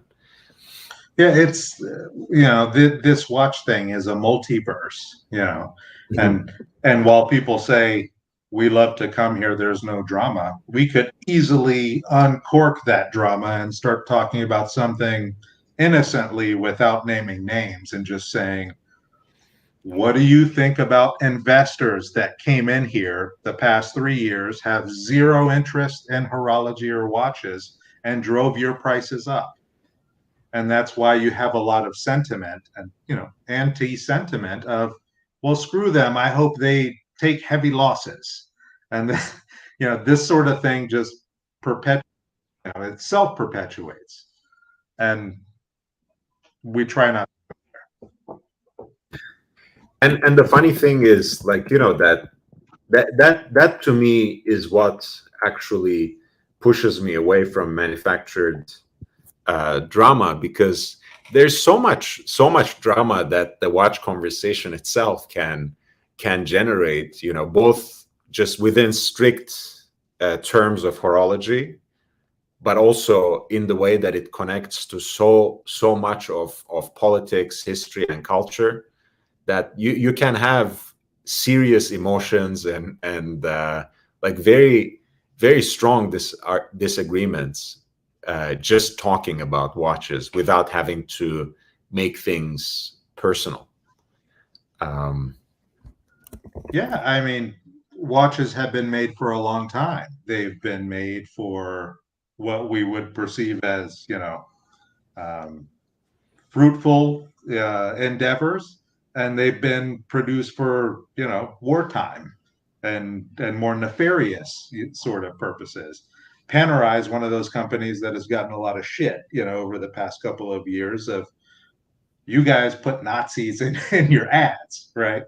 And we know that they have a history that's connected to that, so that it's one of those things that it's just, watches have been around for so long, they have been produced all across the world, that inherently they're going to carry some baggage, right? BC says the action movies of Arnold of the late 80s got me into watches. Wanted that Seiko, and now it's out of hand with Rolex. Yeah, speaking of Panerai, I think Sly and Arnold Schwarzenegger had a lot to do with the way Panerai was popularized at a certain point in time. Absolutely. The Undertaker, welcome back. And BC, you too, welcome back to the channel. Upvoted. Yes, guys. Please upvote. Thank you. Thank you so much. So I was, of course, guys, you are the real life source of this channel. So feel free to intervene in the chat, suggest topics and ask questions. I'm just going to take advantage of this to share with you another great example that they're selling in the auction coming up on Friday, May 6th in Geneva. Phillips is having an auction for the 50th anniversary of Royal Oak, and this is a full set A series that they're selling with all the paperwork and the original box, and it seems to be in a pretty pristine condition. Even the dial, as you see, they usually age into this golden brown patina, but in this case, even that is hardly noticeable. It's very well kept. It's beautiful. Bucket list piece. Not piss. Bucket list piece for me. I really, yeah. Just flip there, but that's right. I would love to own one. To be honest, it would cost as much as the car I drive to have one. Can I do it? No, by the way, you remember, Eric, we had that little poll because Aussie Expat suggested it, like, do you actually own a watch that's more expensive than your car? So this would be one watch that could be. Yeah. And I had by the way, guys, I will share the link as well. I did, of course, a dedicated video, very focused, under 8 minutes, celebrating the 50th anniversary of Royal Oak myself. So if you haven't checked that, check it out. I also have, despite my self-interest, I also have a video kind of going through Royal Oak models that are comparatively still affordable. So I will share those two links with you, again, comparatively, relatively speaking. So don't get the wrong idea. It's still out of reach for most of us. So this is the 50th birthday video that I did. And this is the AP Royal Oak Within Reach question mark video that I did. So I will share both of those links because I think it could be helpful to the community. Yeah, I guess it kind of loops back to the first time I came on the channel, Lord, and I was asking the question on should certain people be buying luxury watches, even much, much, much lower level pieces than this, right? Yes. And I don't want to name names, but there has been people in the community that have come in, and I just question, like, the fact that luxury watches are normally for people who have made it and can afford to dispose with this money to buy something nice. It's, to a lot of people, it's a nice piece of jewelry. To the rest of us who are old enough, it's a nice gentleman's watch. And I think that's something I continue to struggle with, thinking that there's been a lot of people in this game that should not have been buying luxury watches the past couple of years. Now, granted, there's been a huge vacuum into the watch world. Part of it's been the fault of the community, talking about investment, talking about values jumping up. I can also tell you there's ads on YouTube when I go to videos, and there's a guy with a watch box on the back of an exotic car, and he says, "Come here, take a look at this." Oh, if I would have told you that this was 50,000, you know, and it's this vacuum space of investors and an investor mentality that has people that really probably shouldn't be buying these things coming into this space and snatching these things up. And to kind of rewind it back a little bit further, now that these people are seeing decreases in their investments, you have a lot of people clapping their hands saying, yes, we're glad you're losing out because you shouldn't have been here in the first place, really. But the other side of that sword is we're the ones that created it, right? That's true. We all play into the hype in a way, in our own limited way. GB Vol says, if a watch costs more than a week's pay, then it wasn't meant for you. That could be a very good criterion to have. Thomas says, nothing cheap. These guys have to be flushed out and crushed like banana coin. And C8 Arrow says, people can agree to disagree, but people are so married to their beliefs, and a disagreement becomes a personal attack. And now I scream to my mic, shaking my head. C8 Arrow, I mean, actually, you know, not to take it personally and grandstand on it, but I have a pretty specific opinion at, you know, of this and on this, I should say. And I mean, I can put it very simply. I think sometimes people are not here for the conversation. They are not here for even, you know, they might or might not have a channel themselves, but they're sometimes here really to work out certain issues they have. So it's not that they take things personally. They make everything actively a personal issue because they are trying to prove something to themselves, first of all, but to everyone else as well. So with those people, you can never have healthy agreements or disagreements because it's never about what you're actually talking about. They will always spin it into something else.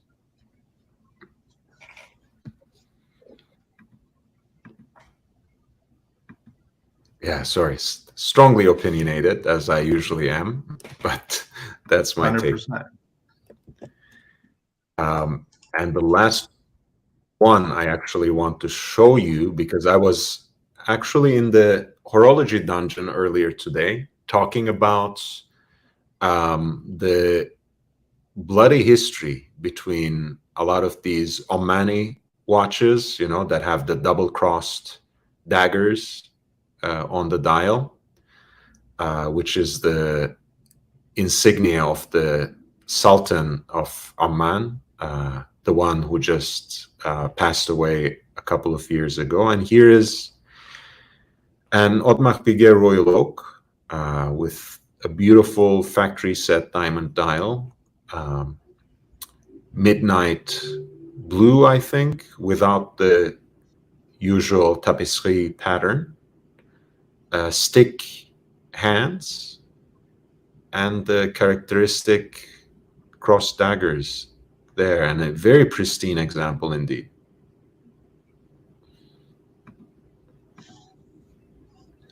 And this is the original reference as well, only from the second year of production.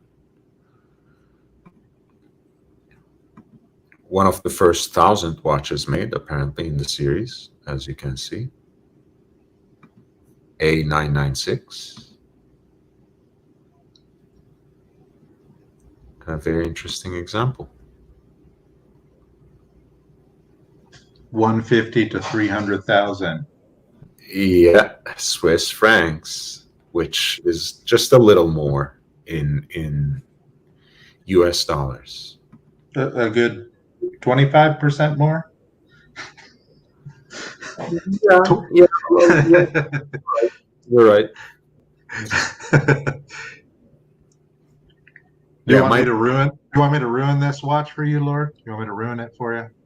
Yes, please. I mean, I like the original much better than this, but go ahead. So I can ruin it for you. The cross daggers looks like a ballerina splayed out. And that's a bad thing? You just may not want a ballerina on your $300,000 Swiss franc watch. If you do, I'm not taking that away from you. I don't want to be too suggestive and unnecessarily sexual, but I think I would love a ballerina on my watch, whatever. Thank you. I would actually. Especially, you know, that's when you bring out the original stainless steel bracelet, because you probably don't want to engage in that kind of thing with a leather strap, as I usually wear my watches. So waterproof. Thomas says they are in for the wrong reasons. Tulips, beanie babies, and Qualcomm speculators think Seiko, but first timers will learn. Intentions matter. Absolutely. C8 Arrow says, cool. People like to fit their narratives. Nature, human nature, indeed. Oh, I don't make that in a week, unfortunately. Yeah, I don't think most of us make 300,000 Swiss francs per week. I think the weekly salary sort of limit is probably not reasonable. I think it's more of an issue of what can you afford to spend without going into debt and being in a world of hurt for buying. Yeah. Archie loves to say it has to hurt. I've always believed, no, it needs to not hurt. I need to be able to chunk that off and just not think about it and have a nice watch in return and say, oh, that's nice. Right. No, I mean, that's a great philosophy, and it's very rational. But, you know, we were also very enthusiastically talking about the kind of emotion we put into this game. And you know, I mean, when it comes to the Archieverse, it's not only Archie, but there are a lot of people, including myself, who have, when time came, moved heaven and earth to get certain pieces, not necessarily going into debt. But hey, you know, you tried and spent much more. I mean, you as in, I mean me. I spent much more than I make in a week on certain watches. No regret so far, but yeah, just to admit that we don't always make rational decisions when it comes to watches ourselves. And I would be the first one to point the finger at myself. No, absolutely. I think I've moved money out of other hobbies and liquidated assets to kind of move things into watches. And that's just that's one of the benefits of having fluid assets, right? That you can do such a thing. Yeah. I didn't want to cut you off. You had something to say. Jimmy says, I usually don't like bling on a watch, such as diamonds, but that is tastefully done. Honestly, when it's white metal, especially, love it. Like some vintage, this is stainless steel, of course, but some vintage Rolex day dates, for example, in white gold with factory diamond dials. I love it. I just love it. I think that's very classy indeed. But again, like you said, Jimmy, the execution is not always so tasteful. Doing the spin is a way of creating predictability in conversation to arrive at some manufactured win or agenda. And Jimmy says, now that Eric described it in that way, I cannot unsee it. GB raises his eyebrow. And Full On John says, these watches are indubitably exquisite. My personal AP Grail is, let's check it out. If I win the lottery, it was a limited edition of 125 pieces. Do you want to read the reference to me, if you don't mind?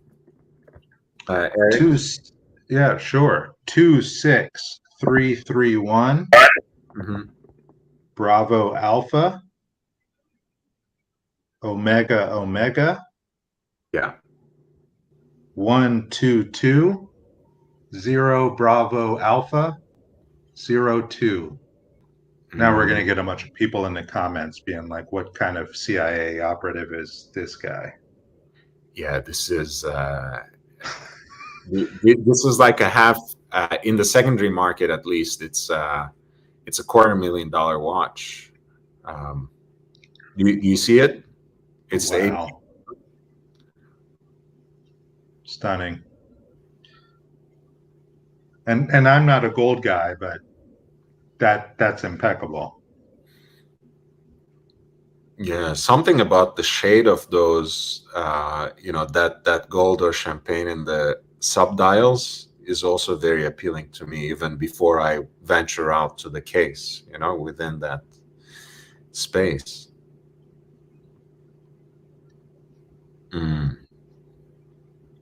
That's just connectivity all the way from the outside inward. The indices sort of connect those dots. It's amazing. What can you say about that? Yeah, man, it's quite great. Yeah, the Royal Oak Chronos are quite nice as well. Again, as much as I love the original two-hander, there's something to be said about these two. And everybody thinks those are screw-down crowns, but they're not, right? They're standard pushers. Yeah. Yeah, the water resistance is 50 meters all around from the jumbo to this chrono, so it's not quite what we get used to from some of our other sports watches. But hey, Broadband says again, Thomas, I thought it was 1 watch 1 month earnings. Yeah, they're different standards. I'm glad you are allowing us a little more wiggle room there, Thomas. I appreciate that. J617 Big Mac has had many ballerina dancers on his watch dial, maybe even a few jazz and contemporary. GB Vol, yes, I'm glad you're clarifying, because again, the rule you mentioned is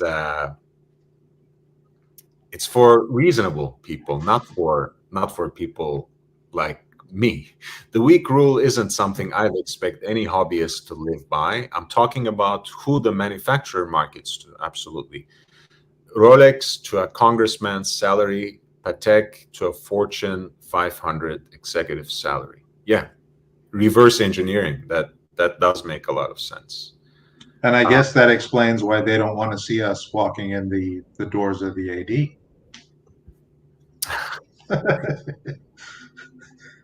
Yeah, this one with the green dial would be really nice. Well, we were just talking about, apparently that's what our friend wanted in the first place. This one.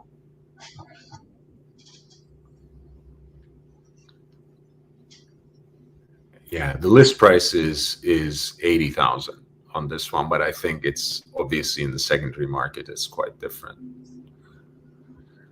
And it being a limited piece, of course, I think by now it should have gone into the stratosphere. Comes with the extra rubber band as well. Very cool. Very, very cool. Full on John, but I think this is exactly the same, just blue. Yeah, but I did bring it up. C8 Arrow says, you said Omega instead of Oscar. I got confused there a little bit. I don't know. Thomas says, over the years, I love great Persian rugs, steel racing bikes, affordable, wonderful, special art. All speaks to passion. Yeah, I think we're all collectors in a way. Are APADs selling their watches at market prices versus the retail price MSRP? I think AP has kind of, since they're phasing out their ADs at this point, I think they have given them like free rein on pricing a little bit to reflect the market price. I've never bought an AP so far, so I can't really speak to it from experience, but that's what I heard. But the boutiques, if they can actually allocate, if they would actually allocate you to the watch, they sell it at MSRP. That's for sure. GB Vol says, I literally got escorted out of a Patek AD. This is a funny comment because I made a comment in the Archieverse and I said, if I'm walking in to buy a Rolex and I drive up in my Toyota and hop out decently dressed, I'm going to be treated differently than the lawyer who pulls up, in a Bentley and a $2,000 suit walking in through the door. And Archie made a funny comment saying, yeah, but you are the guy that can actually afford to buy this stuff because you are not committed to all these ridiculous assets, right? And that's one of those things that unfortunately we are judged by our appearance, and that's the way it is. Thomas says the AP boutique in New York City is great. They also have what they call these AP houses in New York City. Apparently, I've never visited that one, but the AP boutiques are quite beautiful, especially those that are run by the brand. It's a very classy experience, but like you literally have to make an appointment to go in. So the vetting process starts already there. This was the Patek AD in St. Gabriel. GB Vol says, a watch I aspire to acquire, almost pulled the trigger in 2016, AP Offshore Perpetual Q Titanium White Dial. I'll pull that up momentarily. I just wanted to read George's comment and try to respond to it. In general, it seems to me that any Patek Philippe, Lange, etc. on leather straps have increased in price while stainless steel pieces have decreased. Your opinion? My opinion is very simple, and I keep repeating this. A lot of the hype watches are seeing a correction right now, and those are the watches that dipped more severely in value, 10, 15, up to 20% in some examples. And a lot of the hype in the market in the last few years were on the stainless steel sports watches. So you're right in observing, George, that a lot of stainless steel pieces have dipped in value, but I think that's mostly a correction.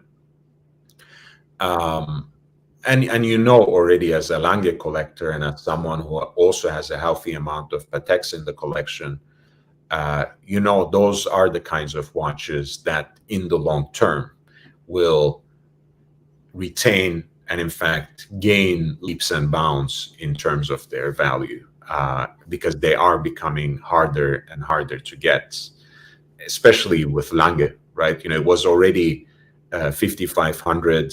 Of course, during the pandemic, the production even dipped more, and that's what it is. Yeah, and I think that as we transition back to a more normal society, we're going to see these dress watches become more and more popular and have higher demand. For years, we've kind of been pushing down the dressiness and increasing demand for sportiness. Mm-hmm. And I think this is something we're seeing a Rolex dip. But we're also seeing the return to normalcy and the dressiness. Speculation on my end. This is Thomas's Grail, the offshore perpetual with the white dial. Very cool watch.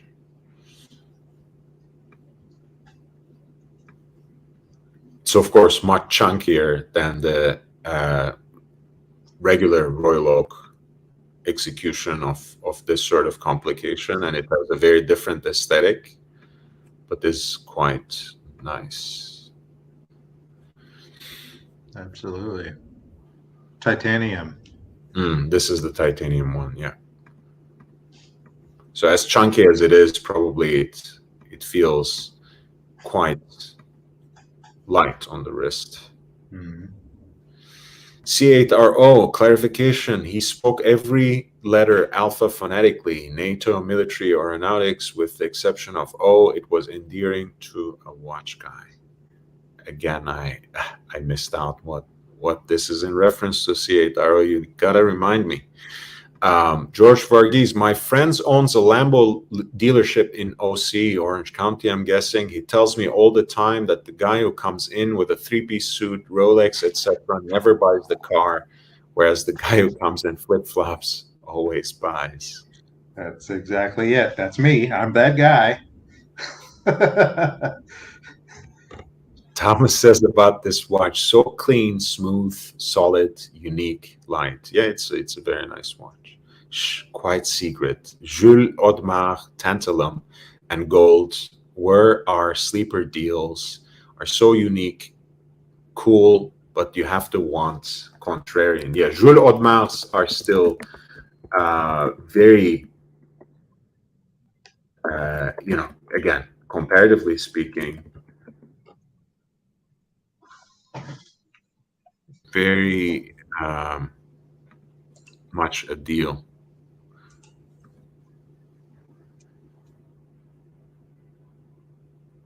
Like some of the, especially like, some of these smaller sized, complicated Audemars Piguet watches are just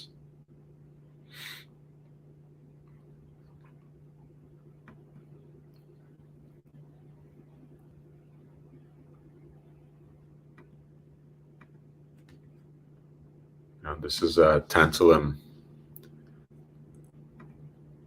gold watch. It's right around 10K pounds sterling. Of course, interesting aesthetics, very different to Royal Oak, of course, but again, the brand image may suffer from the iconic status of Royal Oak, but that means that the rest of the watches you can probably get at a steal on the secondary market.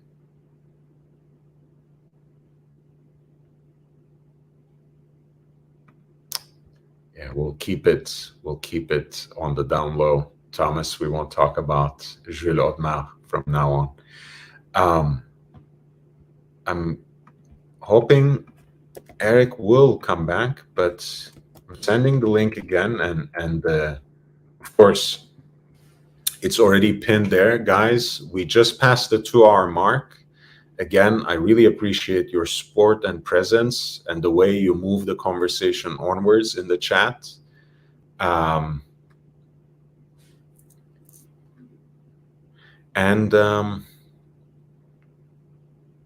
Wait, I'm completely lost, man.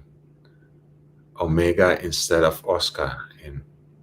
I'll leave it as I don't want to hammer. Thanks for not being goofy and much.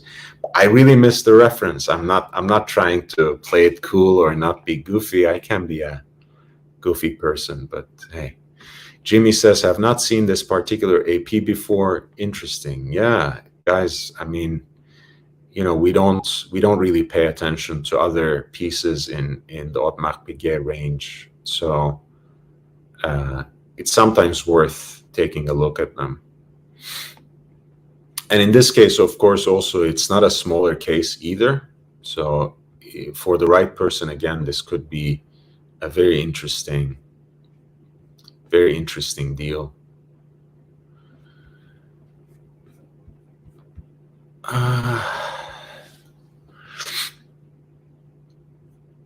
Eric is back. Yeah, I was saying, guys, if you haven't upvoted yet, please press that like button. It really helps.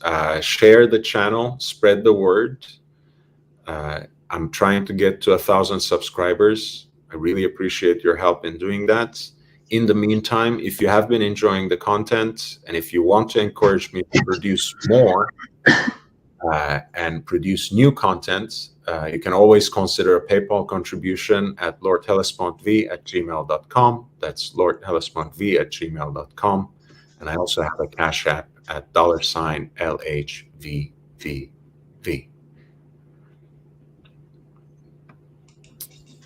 Check that out. Damn, like a crazy Cartier. Stellar. It rocks. And Angelic Slayer says, compared to the Royal Oak, that seems like a good price indeed.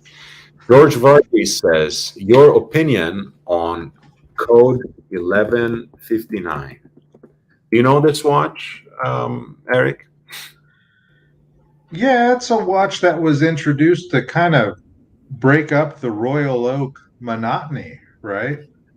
And I think it's a great looking watch. And I think the watch public kind of took it as, it's not a Royal Oak. I don't want it. And I think that's unwarranted. It's a beautiful watch in all of its iterations. So I'm so happy that you presented that opinion, which allows me to present a counter opinion. What I really appreciate about this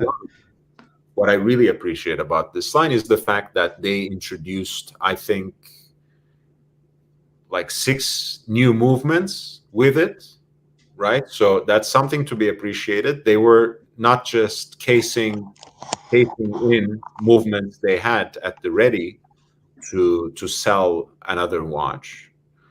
So I appreciate that. On the other hand, I think with the whole, Pringle chip, double curved sapphire crystal thing, and like the model name of the watch that's supposed to be cool and hashtag ready, and just the general idea that this is the one they keep trying to push on you whenever you go to a boutique instead of a Royal Oak. I hate it. I think it was basically created as a line, as a buffer to the Royal Oak, not only to prove the point that they could do something other than a Royal Oak, but also to basically direct punters like me toward another watch that they really don't want to buy, with the false hope that this would get you on the waiting list for a Royal Oak, because at this point they don't even have a waiting list at the boutiques for the Royal Oak. Unless you buy one of these, then you can get in line. So I kind of resent that, and that colors my opinion clearly about this watch. But the good things I wanted to say first: a whole new slew of movements. It's not just it's not the Patek way. Right? Patek at some point created a lot of stainless steel watches, putting the same standard automatic 3-2-1 movements they used for the Nautilus and Aquanaut in the simple models.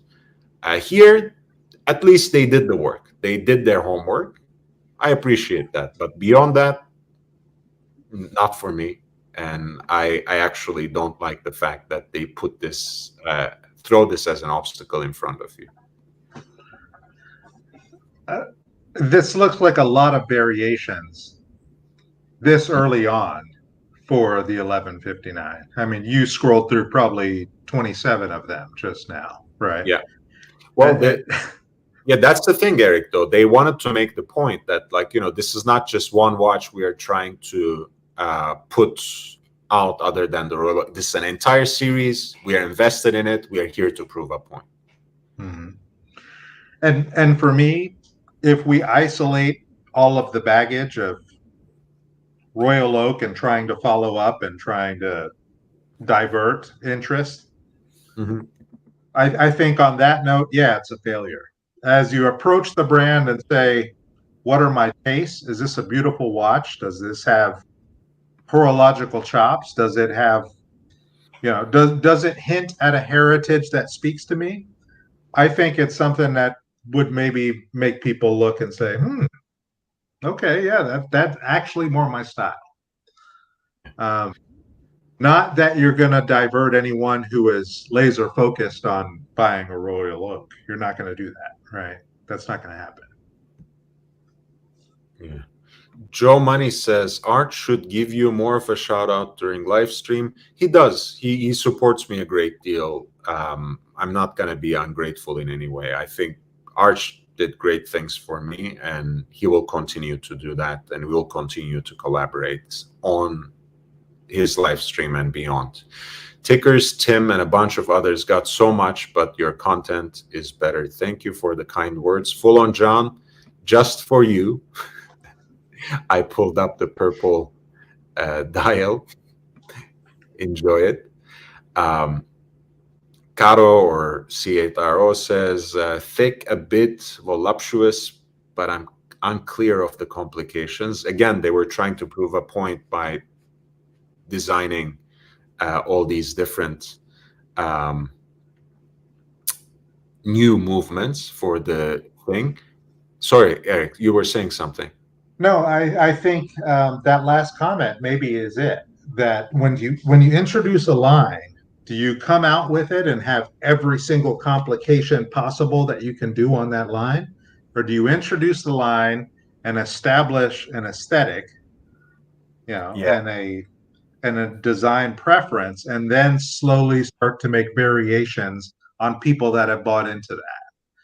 And maybe shotgunning all of that at once is maybe too much. Yeah. Well, the thing is, here's the thing. I think we are coming back to that first problem, right? They basically tried to prove a point, and they tried to say we have something other than the Royal Oak. Whereas Royal Oak, of course, had 50 years to build an entire line of complications, tourbillon, perpetual, annual calendar, and an entire other line of offshore growing out of it and becoming its own thing. Whereas this model had to play catch up and do it very quickly for them to make the point, hey, this is the new line. It is going to stay. You better enjoy it, because we're not going to let you buy a Royal Oak anytime soon. Mm-hmm. So I think that was the reason. And C8 Arrow says, you're no punter. Well, thank you. I think I am, but hey, I like to be. I want to be included. Thomas, they tried too hard. You could buy a Patek older annual calendar with more joy and value. Yeah, I think smaller sizes don't bother me. I think there's a lot of deals that you can have, actually, in terms of older Pateks and Vacherons, especially if they're a little too small by modern standards, and you don't mind wearing it as a dress watch. Beautiful value. Thomas Broadband says it's a JLC ripoff. Maybe, but again, they have their own aesthetic. I will appreciate that. The bigger crown, the Arabic numbers, and the colors, etc. It makes it more industrial and more brutal than the JLC Master Control, which I think you are referring to there, Thomas.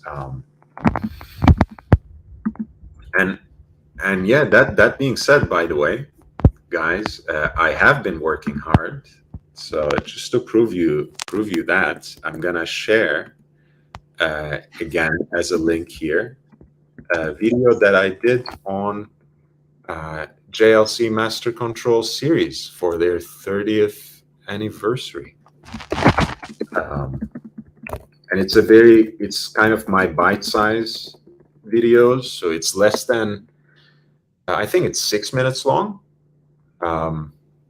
If I may say so, it's pretty good. Check it out when you have time. Angelic Slayer says a bit JLC, a bit Breguet. It's got a Royal Oak crown, but yeah, the crown is reminiscent. XR money, exactly. George says, I have to admit, I tried one a couple of years ago. It was beautiful, wears well. You have to try it on to appreciate it. I did try one on. It didn't click for me, but hey, George, I respect your opinion. You have a lot of nice watches. So if you found something to like about this, there must be something.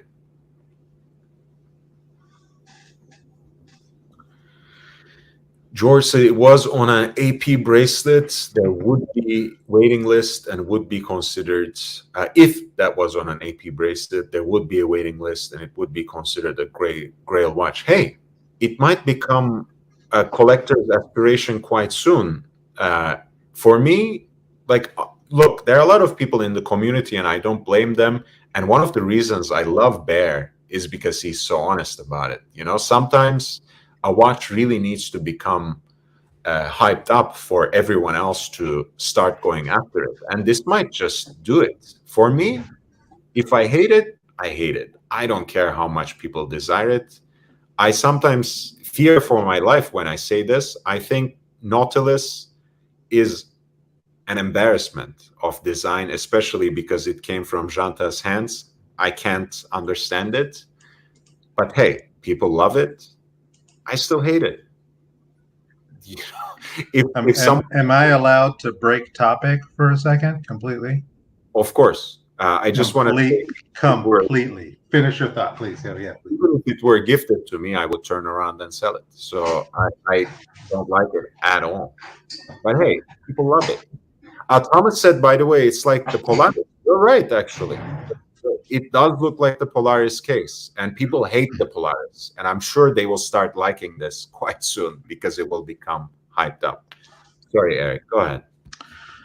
On the idea of buying something that's unpopular, right? I've had a lot of experiences with that in my life and collecting. One of the things I collect is automatic switchblade knives. So this is a knife that's made by Microtech. The reason why it's special is because this is made out of aluminum. It is highly polished and then anodized red, and it's a candy red glowing color, right? This came out in 2008. If you want to know what that means, it has a toggle switch on the top and the blade comes in and out. It works through springs. Back in 2008, nobody wanted this piece of junk because it looked like a candy apple. All right. Back in 2008, we were coming out of a war. So items like this, we expected them to be black and manly and tactical and blah, blah, blah. So this cost me $250 back then because they were on sale. Nobody wanted it. Nowadays, we know of 6 of these knives because there are very few made. We know that 6 of them exist and 6 of them are changing hands. And the last one that changed hands was $1,500. All right. So this is something that nobody wanted. It was ugly. It was hideous. Everybody thumbed it down. And because of that, no more were made. And as a result, guess what? Prices went up. Yeah, it's hard to, well, I mean, it's actually not hard to describe it because you just described it beautifully, that it wasn't desirable at the beginning and the production ended up being very limited. And now that people look at it at a different light, suddenly there are only so many examples to get and they are really valuable. George says, great show once again. Thank you for the kind words, George. Borghinis, going to try to get some sleep, get some rest, stay safe and healthy. Health to you and Eric both. Thank you. And Thomas, thanks, George. the knife. Hey, thank you, George. Always, we expect you to come back whenever you can.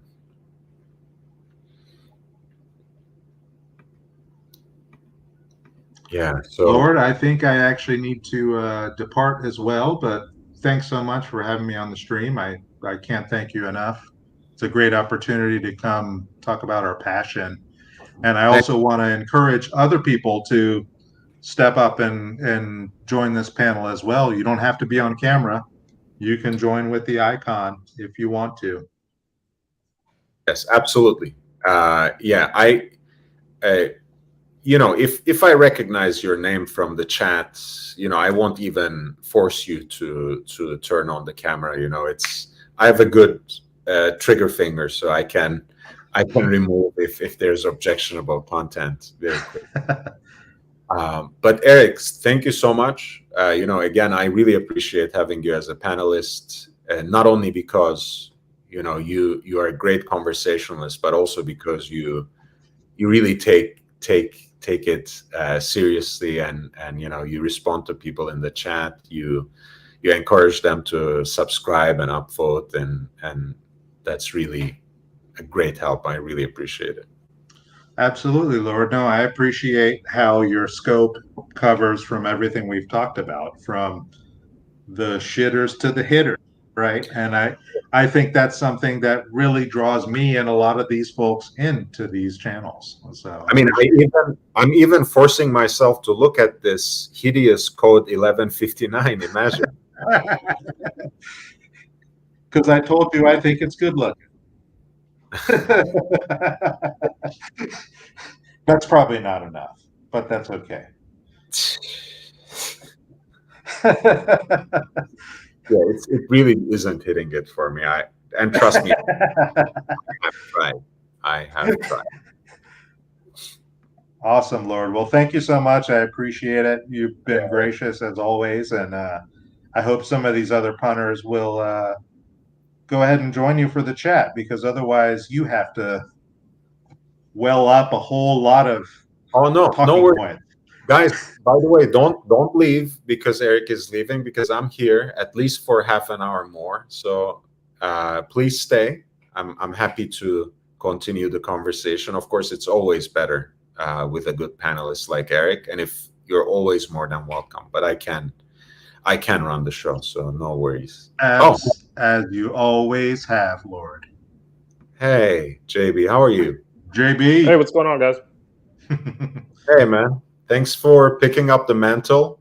You're stepping into very big shoes there, but I'm sure it will be great. So 1150 here. This is what they try and sell you when you go into the AP boutique. Yeah. So you walk in. I mean, so I was through Dallas not too long ago, and I considered going into the boutique, but I'm just wondering, like, what's the difference between the experience walking into a boutique at AP versus one that you would get at Rolex? Okay, so I'll put it to you like this. First of all, at least here in Beverly Hills and in Costa Mesa too, they don't just let you walk in. They just turn you away and say, let's take your information and we'll try to schedule an appointment. So the best idea is in advance, call them, schedule an appointment so they can't pull any of these tricks on you. Plan it carefully. I think, you know, as always, go in with your agenda. Don't let them direct the conversation. Be honest, be transparent, but be also very insistent on what you want and what you don't want. But first and foremost, make an appointment, because they do turn you away at the door. Okay. It's interesting because here's what I would think. I would think at the moment that you submit for it, an extensive amount of research goes in on to who you are, what you're about, and really how worthy are you of selling this minimum, amount of watches that they have. And that may go for Rolex as well. I wouldn't doubt it. I mean, they've got to cover themselves with you know, what they have in their business. Yeah, and it's usually the same thing too. And I mean, one of the reasons they're right to make an appointment before, you know, it comes to vetting out and whatever. This is something they have also kind of solidified in the pandemic era.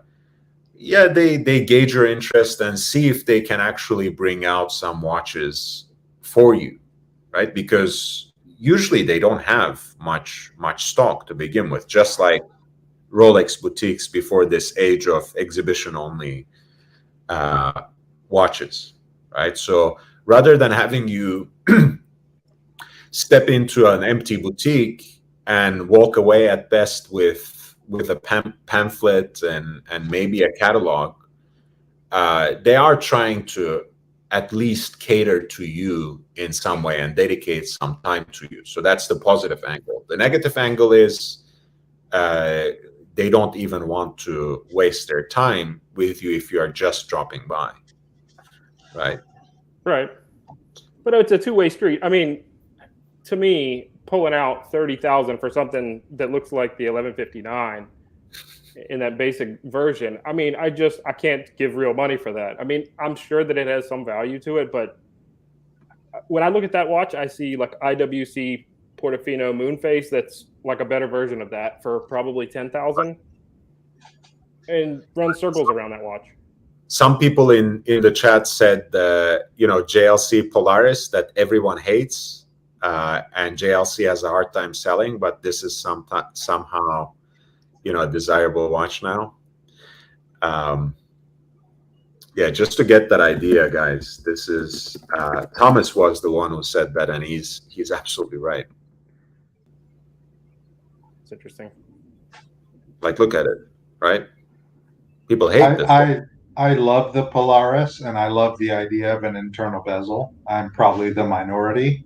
I think for me, it's something that you have the functionality of the bezel, but you don't have the ugliness of the external aluminum or ceramic or whatever we're going to do on the outside. You have that. You'll be of the crystal. You'll be smitten by the gods of horology tonight, Eric, for saying the ugliness of an aluminum bezel. But I'll lie, because the only thing I like about the Polaris is actually the internal bezel. I think that's a pretty cool function, actually. Yeah, I love it. I'm a fan of that. But I think it's a matter of being able to offer something different, and maybe a little bit of it is putting the worm on the hook and throwing it out there and going fishing. Yeah. See how many bites you can get, right? 32,000. And yeah, I mean, the hands, I think, are out of all proportion for the case and aesthetic. Like, what are you doing? This is like a very futuristic watch. What are those classic, like, grand complication stick hands? Like, what are they doing there? I don't understand. But anyway, it's and how close the second hand is with the minute hand there is just strange. But here's what I'm going to say. This is what they're competing against. I mean, $32,000 is the same thing that they would get for on the Rolex side, and I think the Daytona would run circles around that.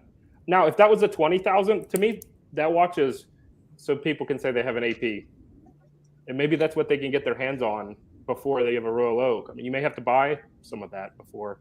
And again, also, you know, there is the idea that you have an octagon in a sandwich case that has very unique contours, blah blah blah. So it's you know, there's some marketing shtick going on there. You know, it being so much different from the Royal Oak, it still tries to cop what is most original and most desired about it and incorporate it into its own design. So I'll tell you, I don't hate the case from up to the dial. I think they messed up with the dial and the number. I mean, the markers there, but it is quite innovative how they have kind of the, you know, it's not octagonal, but just the sides there. Mm-hmm. That's a good look there. Skeletonized lugs. Yep. From the side, it looks good, except you will mostly get the sight of the dial, of course, during the day. So that's a shame. And you're someone that wears the GMT. I was wondering about this. Like, you see, when you're wearing cuffs with a regular business suit or just a button down, it is kind of nice to have when you've got kind of the smooth sides there. And I mentioned this to you the other day. And you're somebody that wears a GMT every single day, right? Or a sub, or one of those that has really kind of boxy lines right there. And when you talk about wearability of an everyday watch, it's something I'm sure you're used to, right? You're used to, just where it's at and how it's worn, or getting shirts really that would accommodate that. But you don't always have everything in your wardrobe that's going to fit just like that. And if you've got one or two go-tos, something to think in mind as far as the side of the case. And if you think about it, I mean, let's think about with the Rolex line. They've got the GMT and the sub that really do have kind of those kind of classic edges that bring into the side. When you go to like the Yachtmaster 40, it's almost the exact same case as the Daytona case.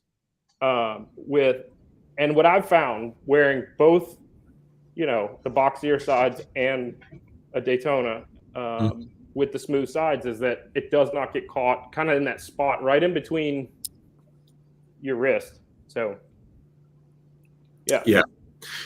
I mean, for me, it's really even with things that I get off the rack. One of the first things that I do is if I really like a shirt and I get it off the rack, I take it to I mean, you can do it yourself, of course, but I take it to my tailor to change the place of the button at least so I can accommodate the watch. So to me, it's never been a problem, because you either, if you're in a suit jacket or a sports jacket, that's my solution. Anywhere else, at any rate, you're either wearing a short sleeve or rolling up the sleeves. So you are saved that. But I do understand. Yeah, it can be. Look, there are all these blind spots in watch design that people just execute through the force of habit. Like, for example, the fact that we see automatic on watch dials. Like, what's that? Yeah. Sometimes it's just there because, hey, people want to signify that it's an automatic movement rather than hand wound, rather than quartz. Well, some won't let you forget that it's specifically, what is it, the words that are on every one of them. They all the lettering in there. They let you know it. Sometimes it's an issue of visual balance. So sometimes they just write certain things on a dial so it looks symmetrical and whatever. But anyway, sometimes, like you said, JB, there are elements of watch design that are just done because it's been done that way for decades, and they don't think twice about it. So I think your comment is well taken. But since we are so used to it as enthusiasts about a particular brand or model, we have found ways around that problem. I just want to read some of the comments, if you guys don't mind. Is this the waitlist watch? Yes, it is. Night Diver actually likes the Polaris. Jimmy says the date is at least a bit in a better spot in JLC. The internal bezel is fantastic. Thomas says master compressor is a great, quirky, natural evolution for them. Absolutely. Joe Money, Night Diver, gray market has it at discount, so likely not. Would not even buy it at 10K, Thomas says. It looks like it's designed in CAD. I kind of can see that. Keep one of the two cuff buttons undone. That's a good solution for an off-the-rack shirt, for sure. Sew it onto your cuff, ditch the band. I hate to say it, but I'd rather have this over a Royal Oak. I hate you for saying it, Knight, but hey. I think they have something here, though. Think of maybe a white wafer dial here, and then the AP at the top instead of 12. Yeah, I think once you have the form factor, you can expand, right? You have a platform to build on. GP Vol has a nice inside joke there. Did I say that it was the AD in St. Gabriel? Scratch that. It was Cody, Wyoming. Bigger watches shred the cuffs. Hey, we like frayed cuffs and sleeves and collars. It builds character, man. Older. Yeah, I think for me, a JLC Polaris is a watch I can see myself owning, probably in the next 20 years. Could I see? Yeah, I could throw one on my wrist. Would I go out of my way and throw 30 grand on this to put it on my wrist? No, I wouldn't, but that's okay. I think I can look at a watch objectively and say, that's nice or that's not, or say that's a nice watch, but it's not nice for me. You're right. It's not something I'm going to buy and wear. It's nice, but it's not nice for me. And I think that's where I approach it. Sorry about that.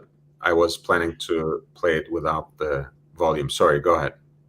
Oh, you got Doctor Strange there. So in direct competition with that AP, you would have a Rolex Cellini, right? Almost the same price. I mean, it hits the board on retail about the same price on a dress watch. I know they're not necessarily the same with, I guess, what they're going for. But I mean, as far as, in the catalog at the same price point, I think the Cellini beats it. Yeah, my apologies for that sudden upsurge of volume and everything, but I kind of appreciate that they're owning the Polaris, putting complications in it, putting the perpetual in it, putting it on Benedict Cumberbatch's wrist. I think he's probably the highest profile ambassador they have. Yeah, again, there's some things that I like about the Polaris, and certainly more than I can force myself to like about Code 1159. I think that dial is dog's breakfast, and I don't even mean it in the bowl. It's like after he throws it, like it's bad. The dog would think he did something wrong if you gave it that watch. Jeez. Night Type say all the hype ruins it for me for the Royal Oak. I think he's saying 5 years ago the Royal Oak was, well, before 2012, like before its 40th anniversary and it's the entire marketing campaign that went with that, Royal Oak was genuinely a dog. Like you could get one of the original references for the price of a gold Rolex easily, 5402. And nowadays, you can get it for, $200,000 or something. An A series 5402. It's unreasonable.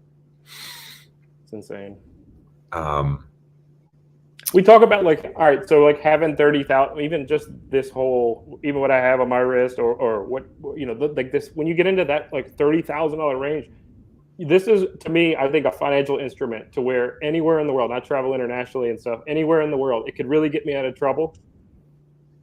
It is as good as cash within one block or 1 square mile, probably, depending on whatever markets are going. So when you think about putting some assets in to jewelry or these things, that 200,000 is insane to pay when the retail price is in the less than 100. Yeah. I mean, yes, the current model too. Yeah, that's. I think that goes for 150 in the secondary market.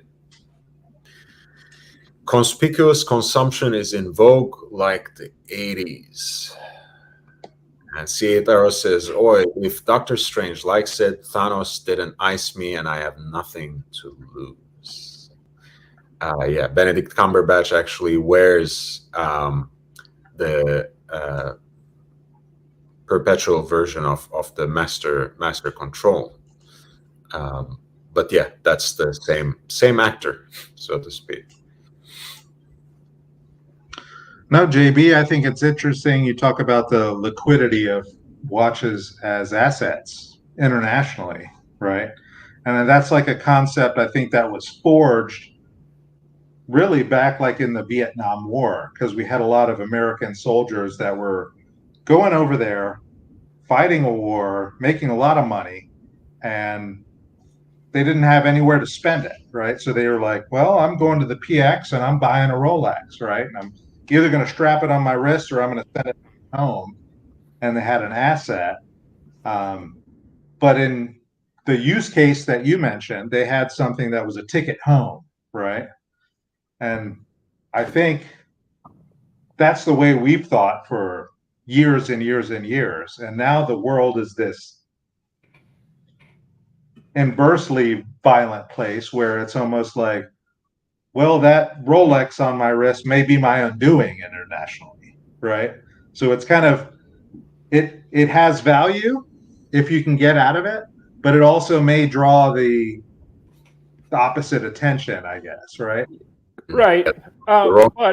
Listen, if you wanted to transfer a car that's the same price, or really anything else that's the same price, right, you have to start getting a lot of paperwork involved, and people involved. I mean, with crypto or a physical asset of a watch, you've got that underlying value that's there, at least at the retail level, where it can do it. But with that point, with travel, one thing that I've learned, and I've overseas, anytime you're going anywhere where you could get into trouble, one of the things that I always do is I'll go to the duty free in the airport and I'll get a carton of Marlboro cigarettes.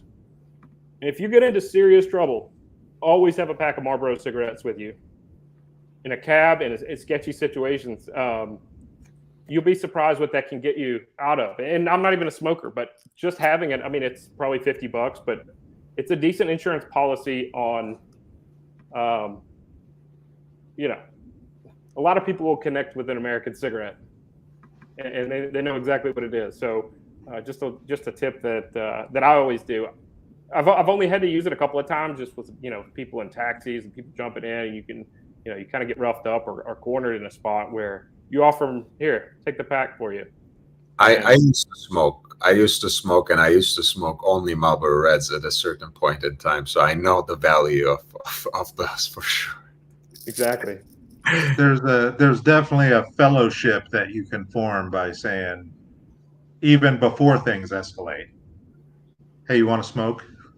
Hey, absolutely, I can see that. There's a reason that cigarettes were, at least one point in time, the currency in prisons, right? So there's a reason for that. Big Meech comes in with the pun, Ben a Dick Cumbersome.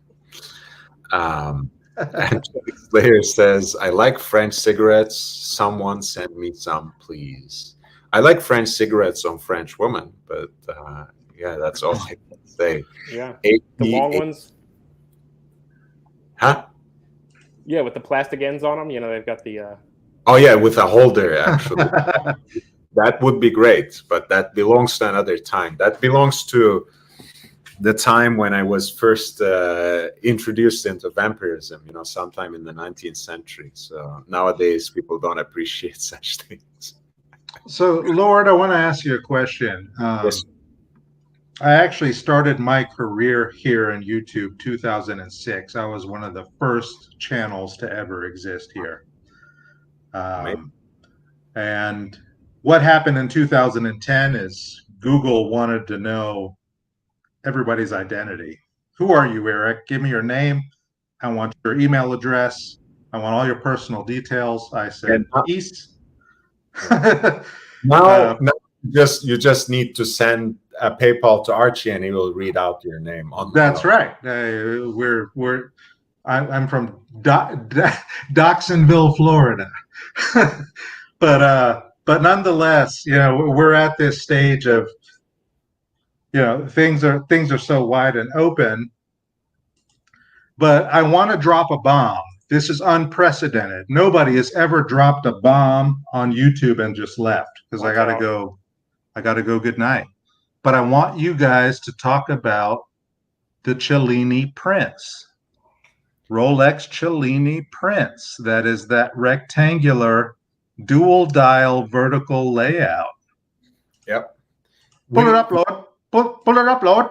I'll pull it up. So you can already kind of see how I like this, because look, when it comes to the Cellini prints, the thing is that, first of all, it's not only the manual, like the hand wound Rolex watch. It also has an exhibition movement, and the movement is also decorated in each case, like the case is decorated.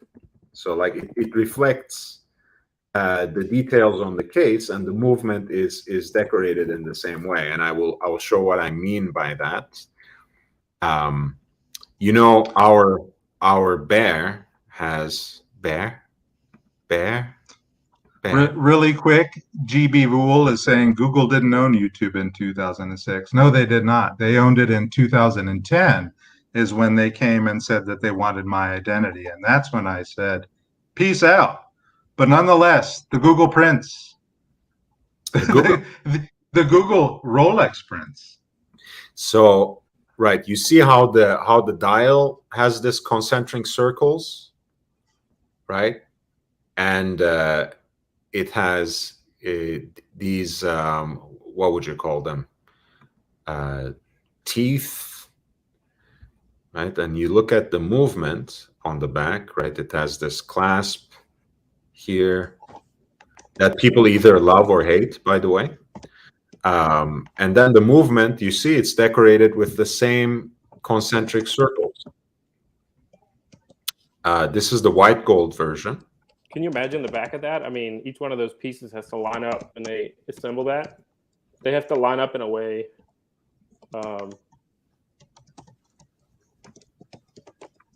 Yeah, on the back. You see that? Where Mm-hmm. That's insane. So maybe they cut that before they actually milled the second part. But the fact that the back of that in the movement part has the same quality as the front is quite remarkable about this watch. Yeah, it's. I'm not a fan. That clasp, though, I mean, one or the other. You know, it's like in or out. I don't.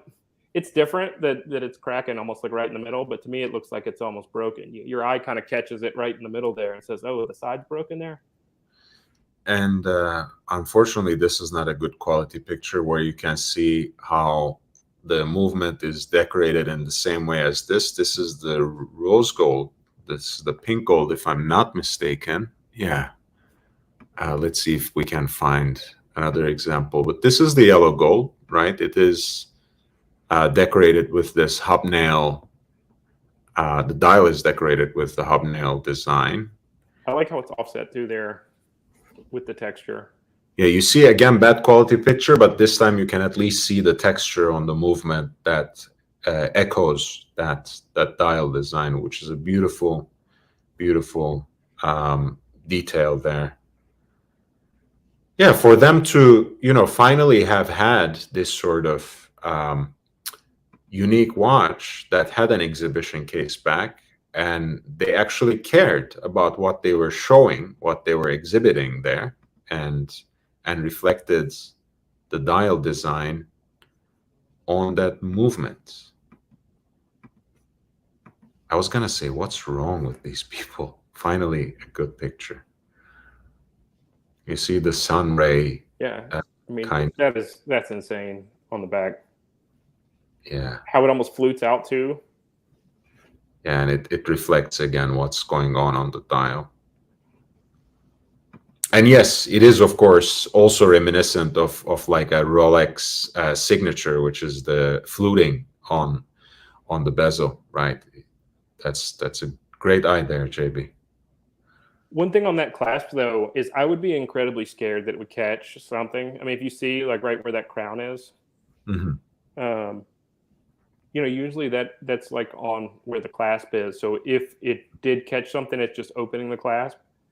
This one would maybe open it enough to where your watch could give enough to fall off. So, I mean, I think you'd have to be careful with this one. I mean, it's obviously a super dressy watch to start with. And I mean, this one kind of grew on me. And I like a lot of the influences. If you look at the front of this last one, you can see the Air King influences with the 369 there. Mm-hmm.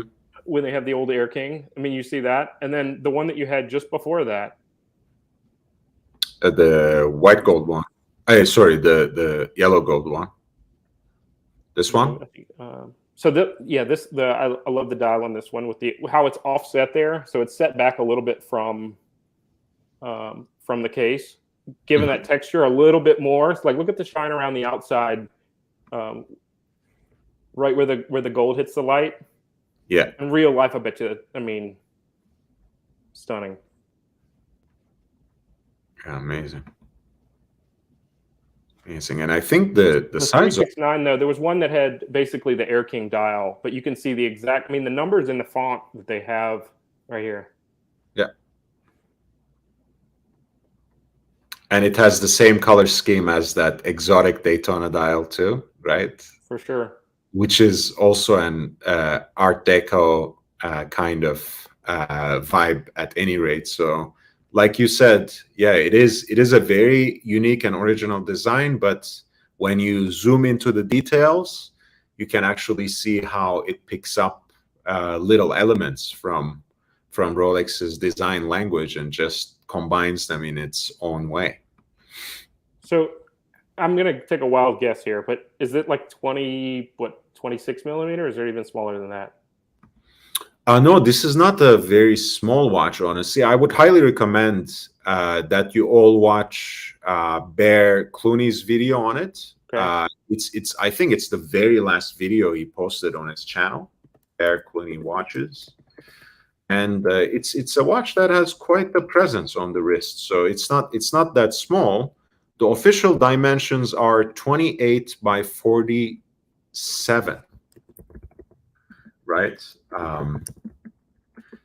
And just as a point of comparison, the Reverso Grande case is 26 by 42. Reverso Grand Date case, which is slightly larger. It's called the Extra GT, right? If I may show it like this. That one is 46.29 times 29.3. So it is similar in dimensions to this one.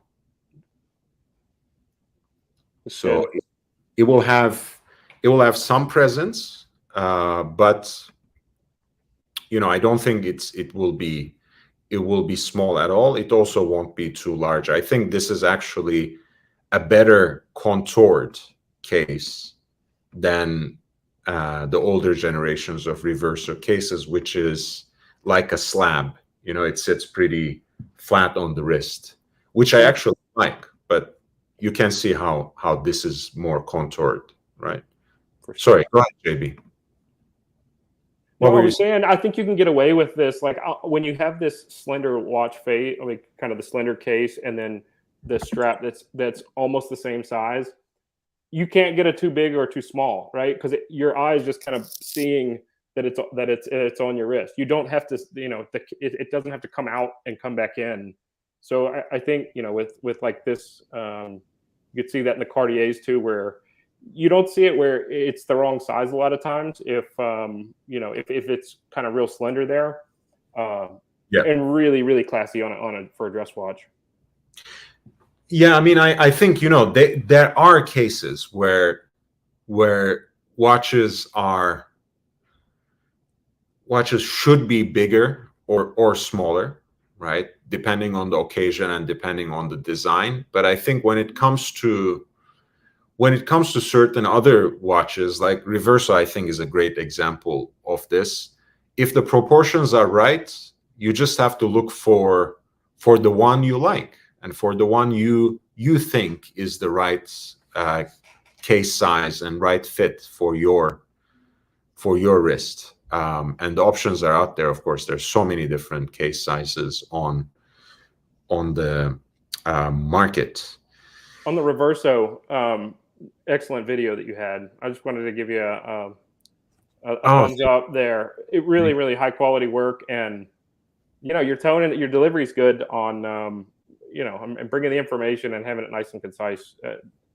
I didn't know as much about it. You know that you see kind of the quirky watch that has, it's reversible, and you say, oh, okay, with that much history that goes into it. And I'm actually going to do an even more dedicated but still concise on just the reverso, because that was more about the 90s revival that was very much based on reverso but gave us the master control as well.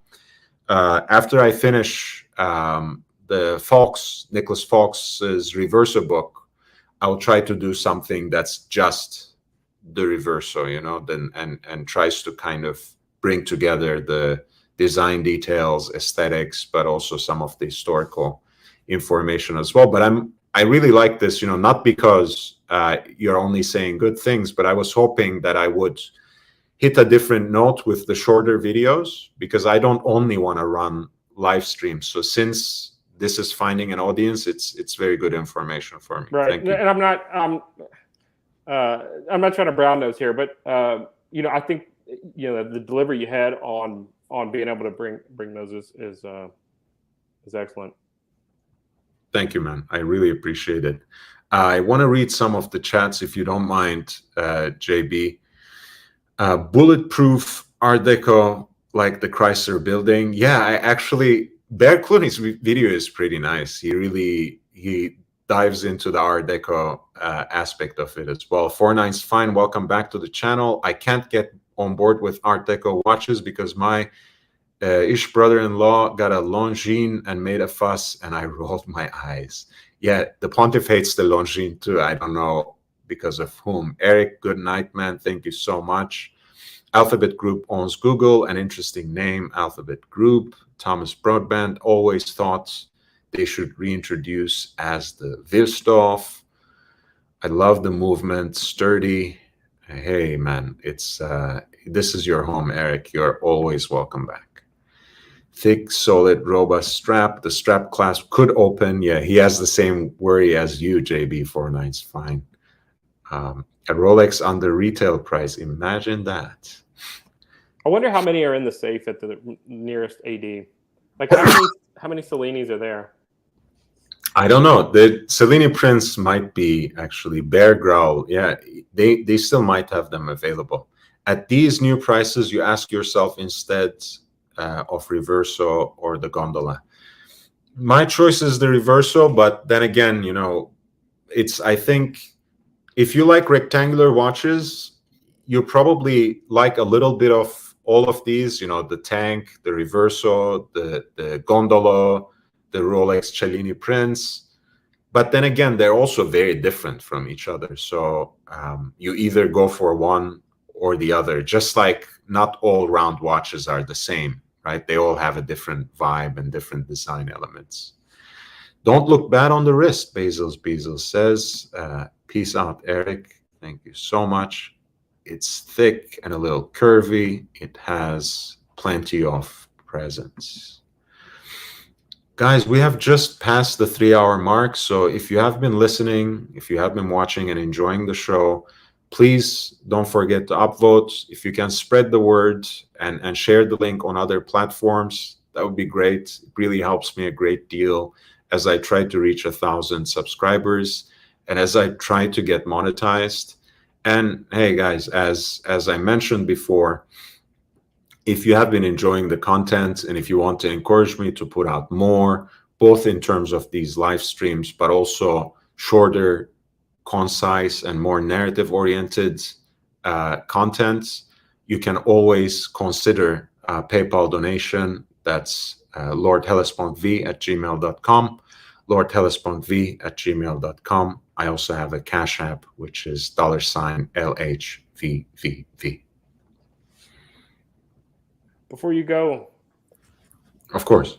How long have you been is it Real Madrid? Yeah, Real Madrid fan, and how thrilled were you of Manchester City game? So I'm kind of, I'm not really committed to a single team. I support the Spurs in the Premier League. I think AC Milan is probably the team that I have followed most intensely over the years and I like most.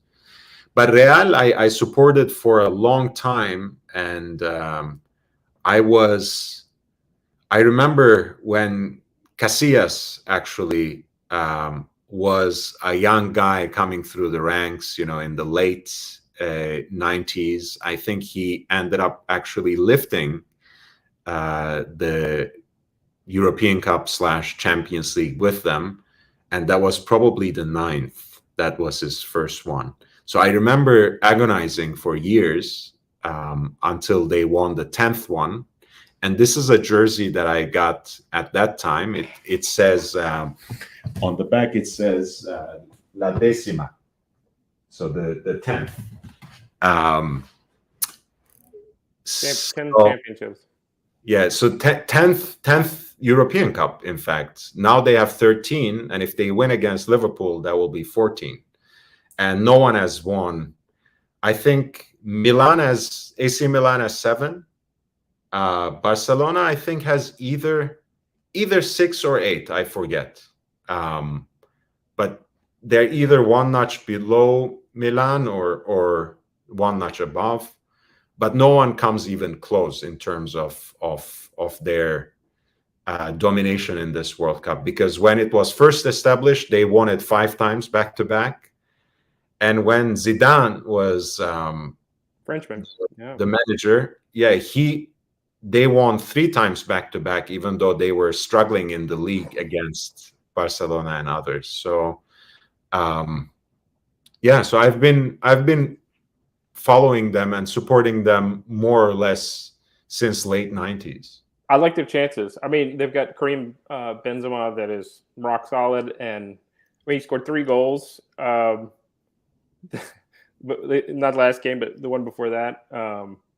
He's a star. I mean, the 2 penalties he took in this semifinal matchup, the one in Manchester, he did what they call a panenka, which is when you just lob it basically, and unless the keeper is standing right in the middle, full confidence, there's no way to say it because they choose a side already. So I saw that, and he blasted it almost straight on. But I mean, if I was there, I don't know that I could do that. It takes a lot of trust to kick it right at him.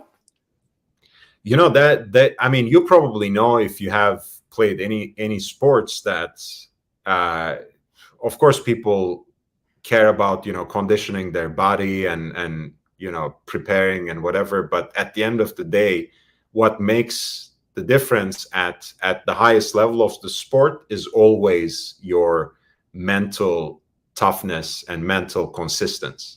So if you can step into that kind of situation, in overtime or in a decider, and you can just put that ball in the back of the net in some way, that means you're a great athlete. There's no doubt. I think there's no doubt that when they huddle up right before they figure out who's going to kick, that there's someone up top that's giving them the signal. All right, 70% of the time he's going right, and they know right from every foot as soon as they come up. But you see, that's what Benzema did, right? He put it right through the middle in the first leg, and now he put it to the goalkeeper's left, and to the side net, which is almost impossible to save, right? Because that's like the farthest from where they usually place themselves, right in the middle. So it was, even if he chose the right corner, he may not have saved that. And I do think people will hate me for this. Okay, I'm not a huge fan of this Vanguard tactical systems that have been being invented by people like Pep Guardiola in the recent years.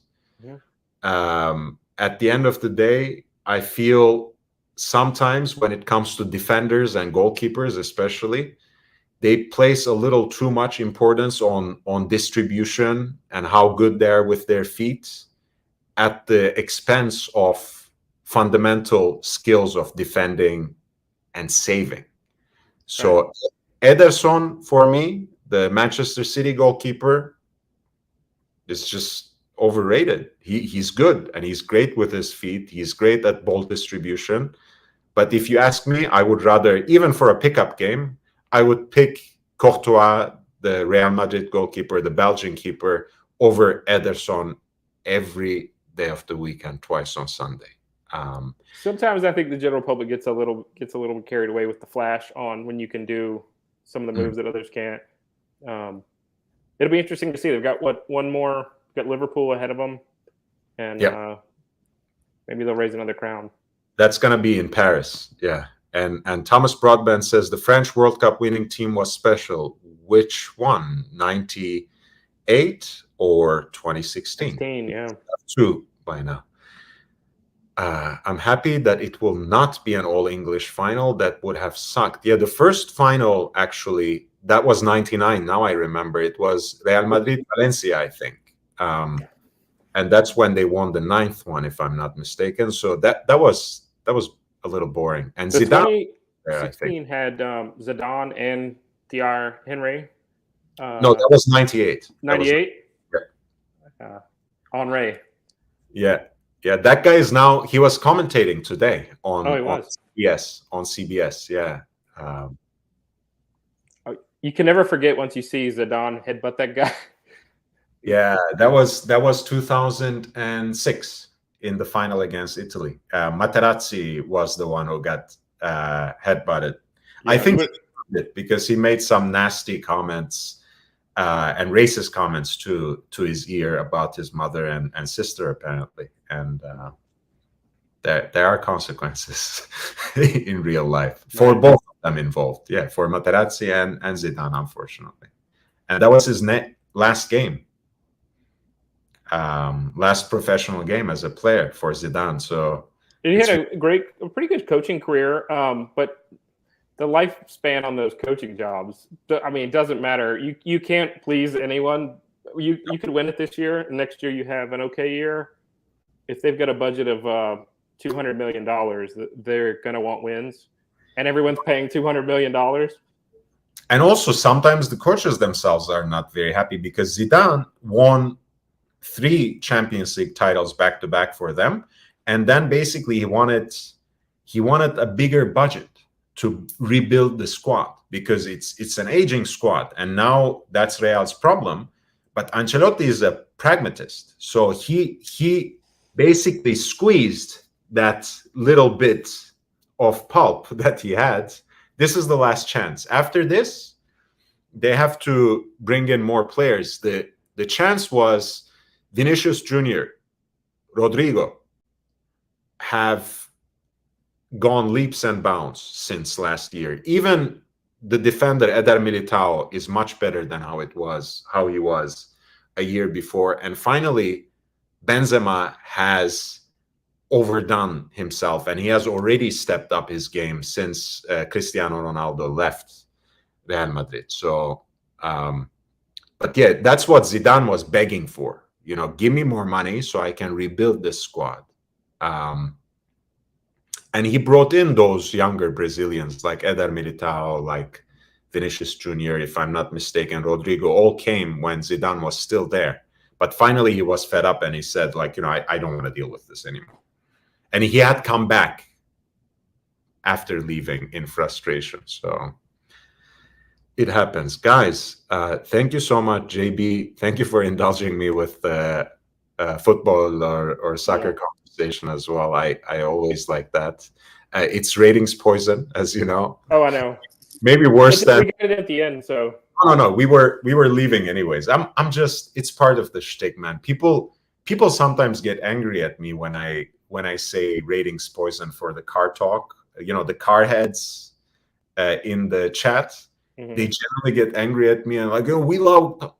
I know, man. It's part of the shtick. You know, it is. Yes, certain things are ratings poison and super chat poison.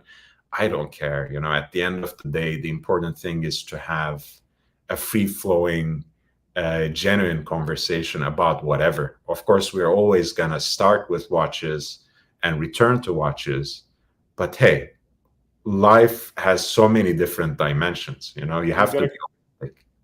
You got a cool shirt on too. So. Yeah, thank you. All right.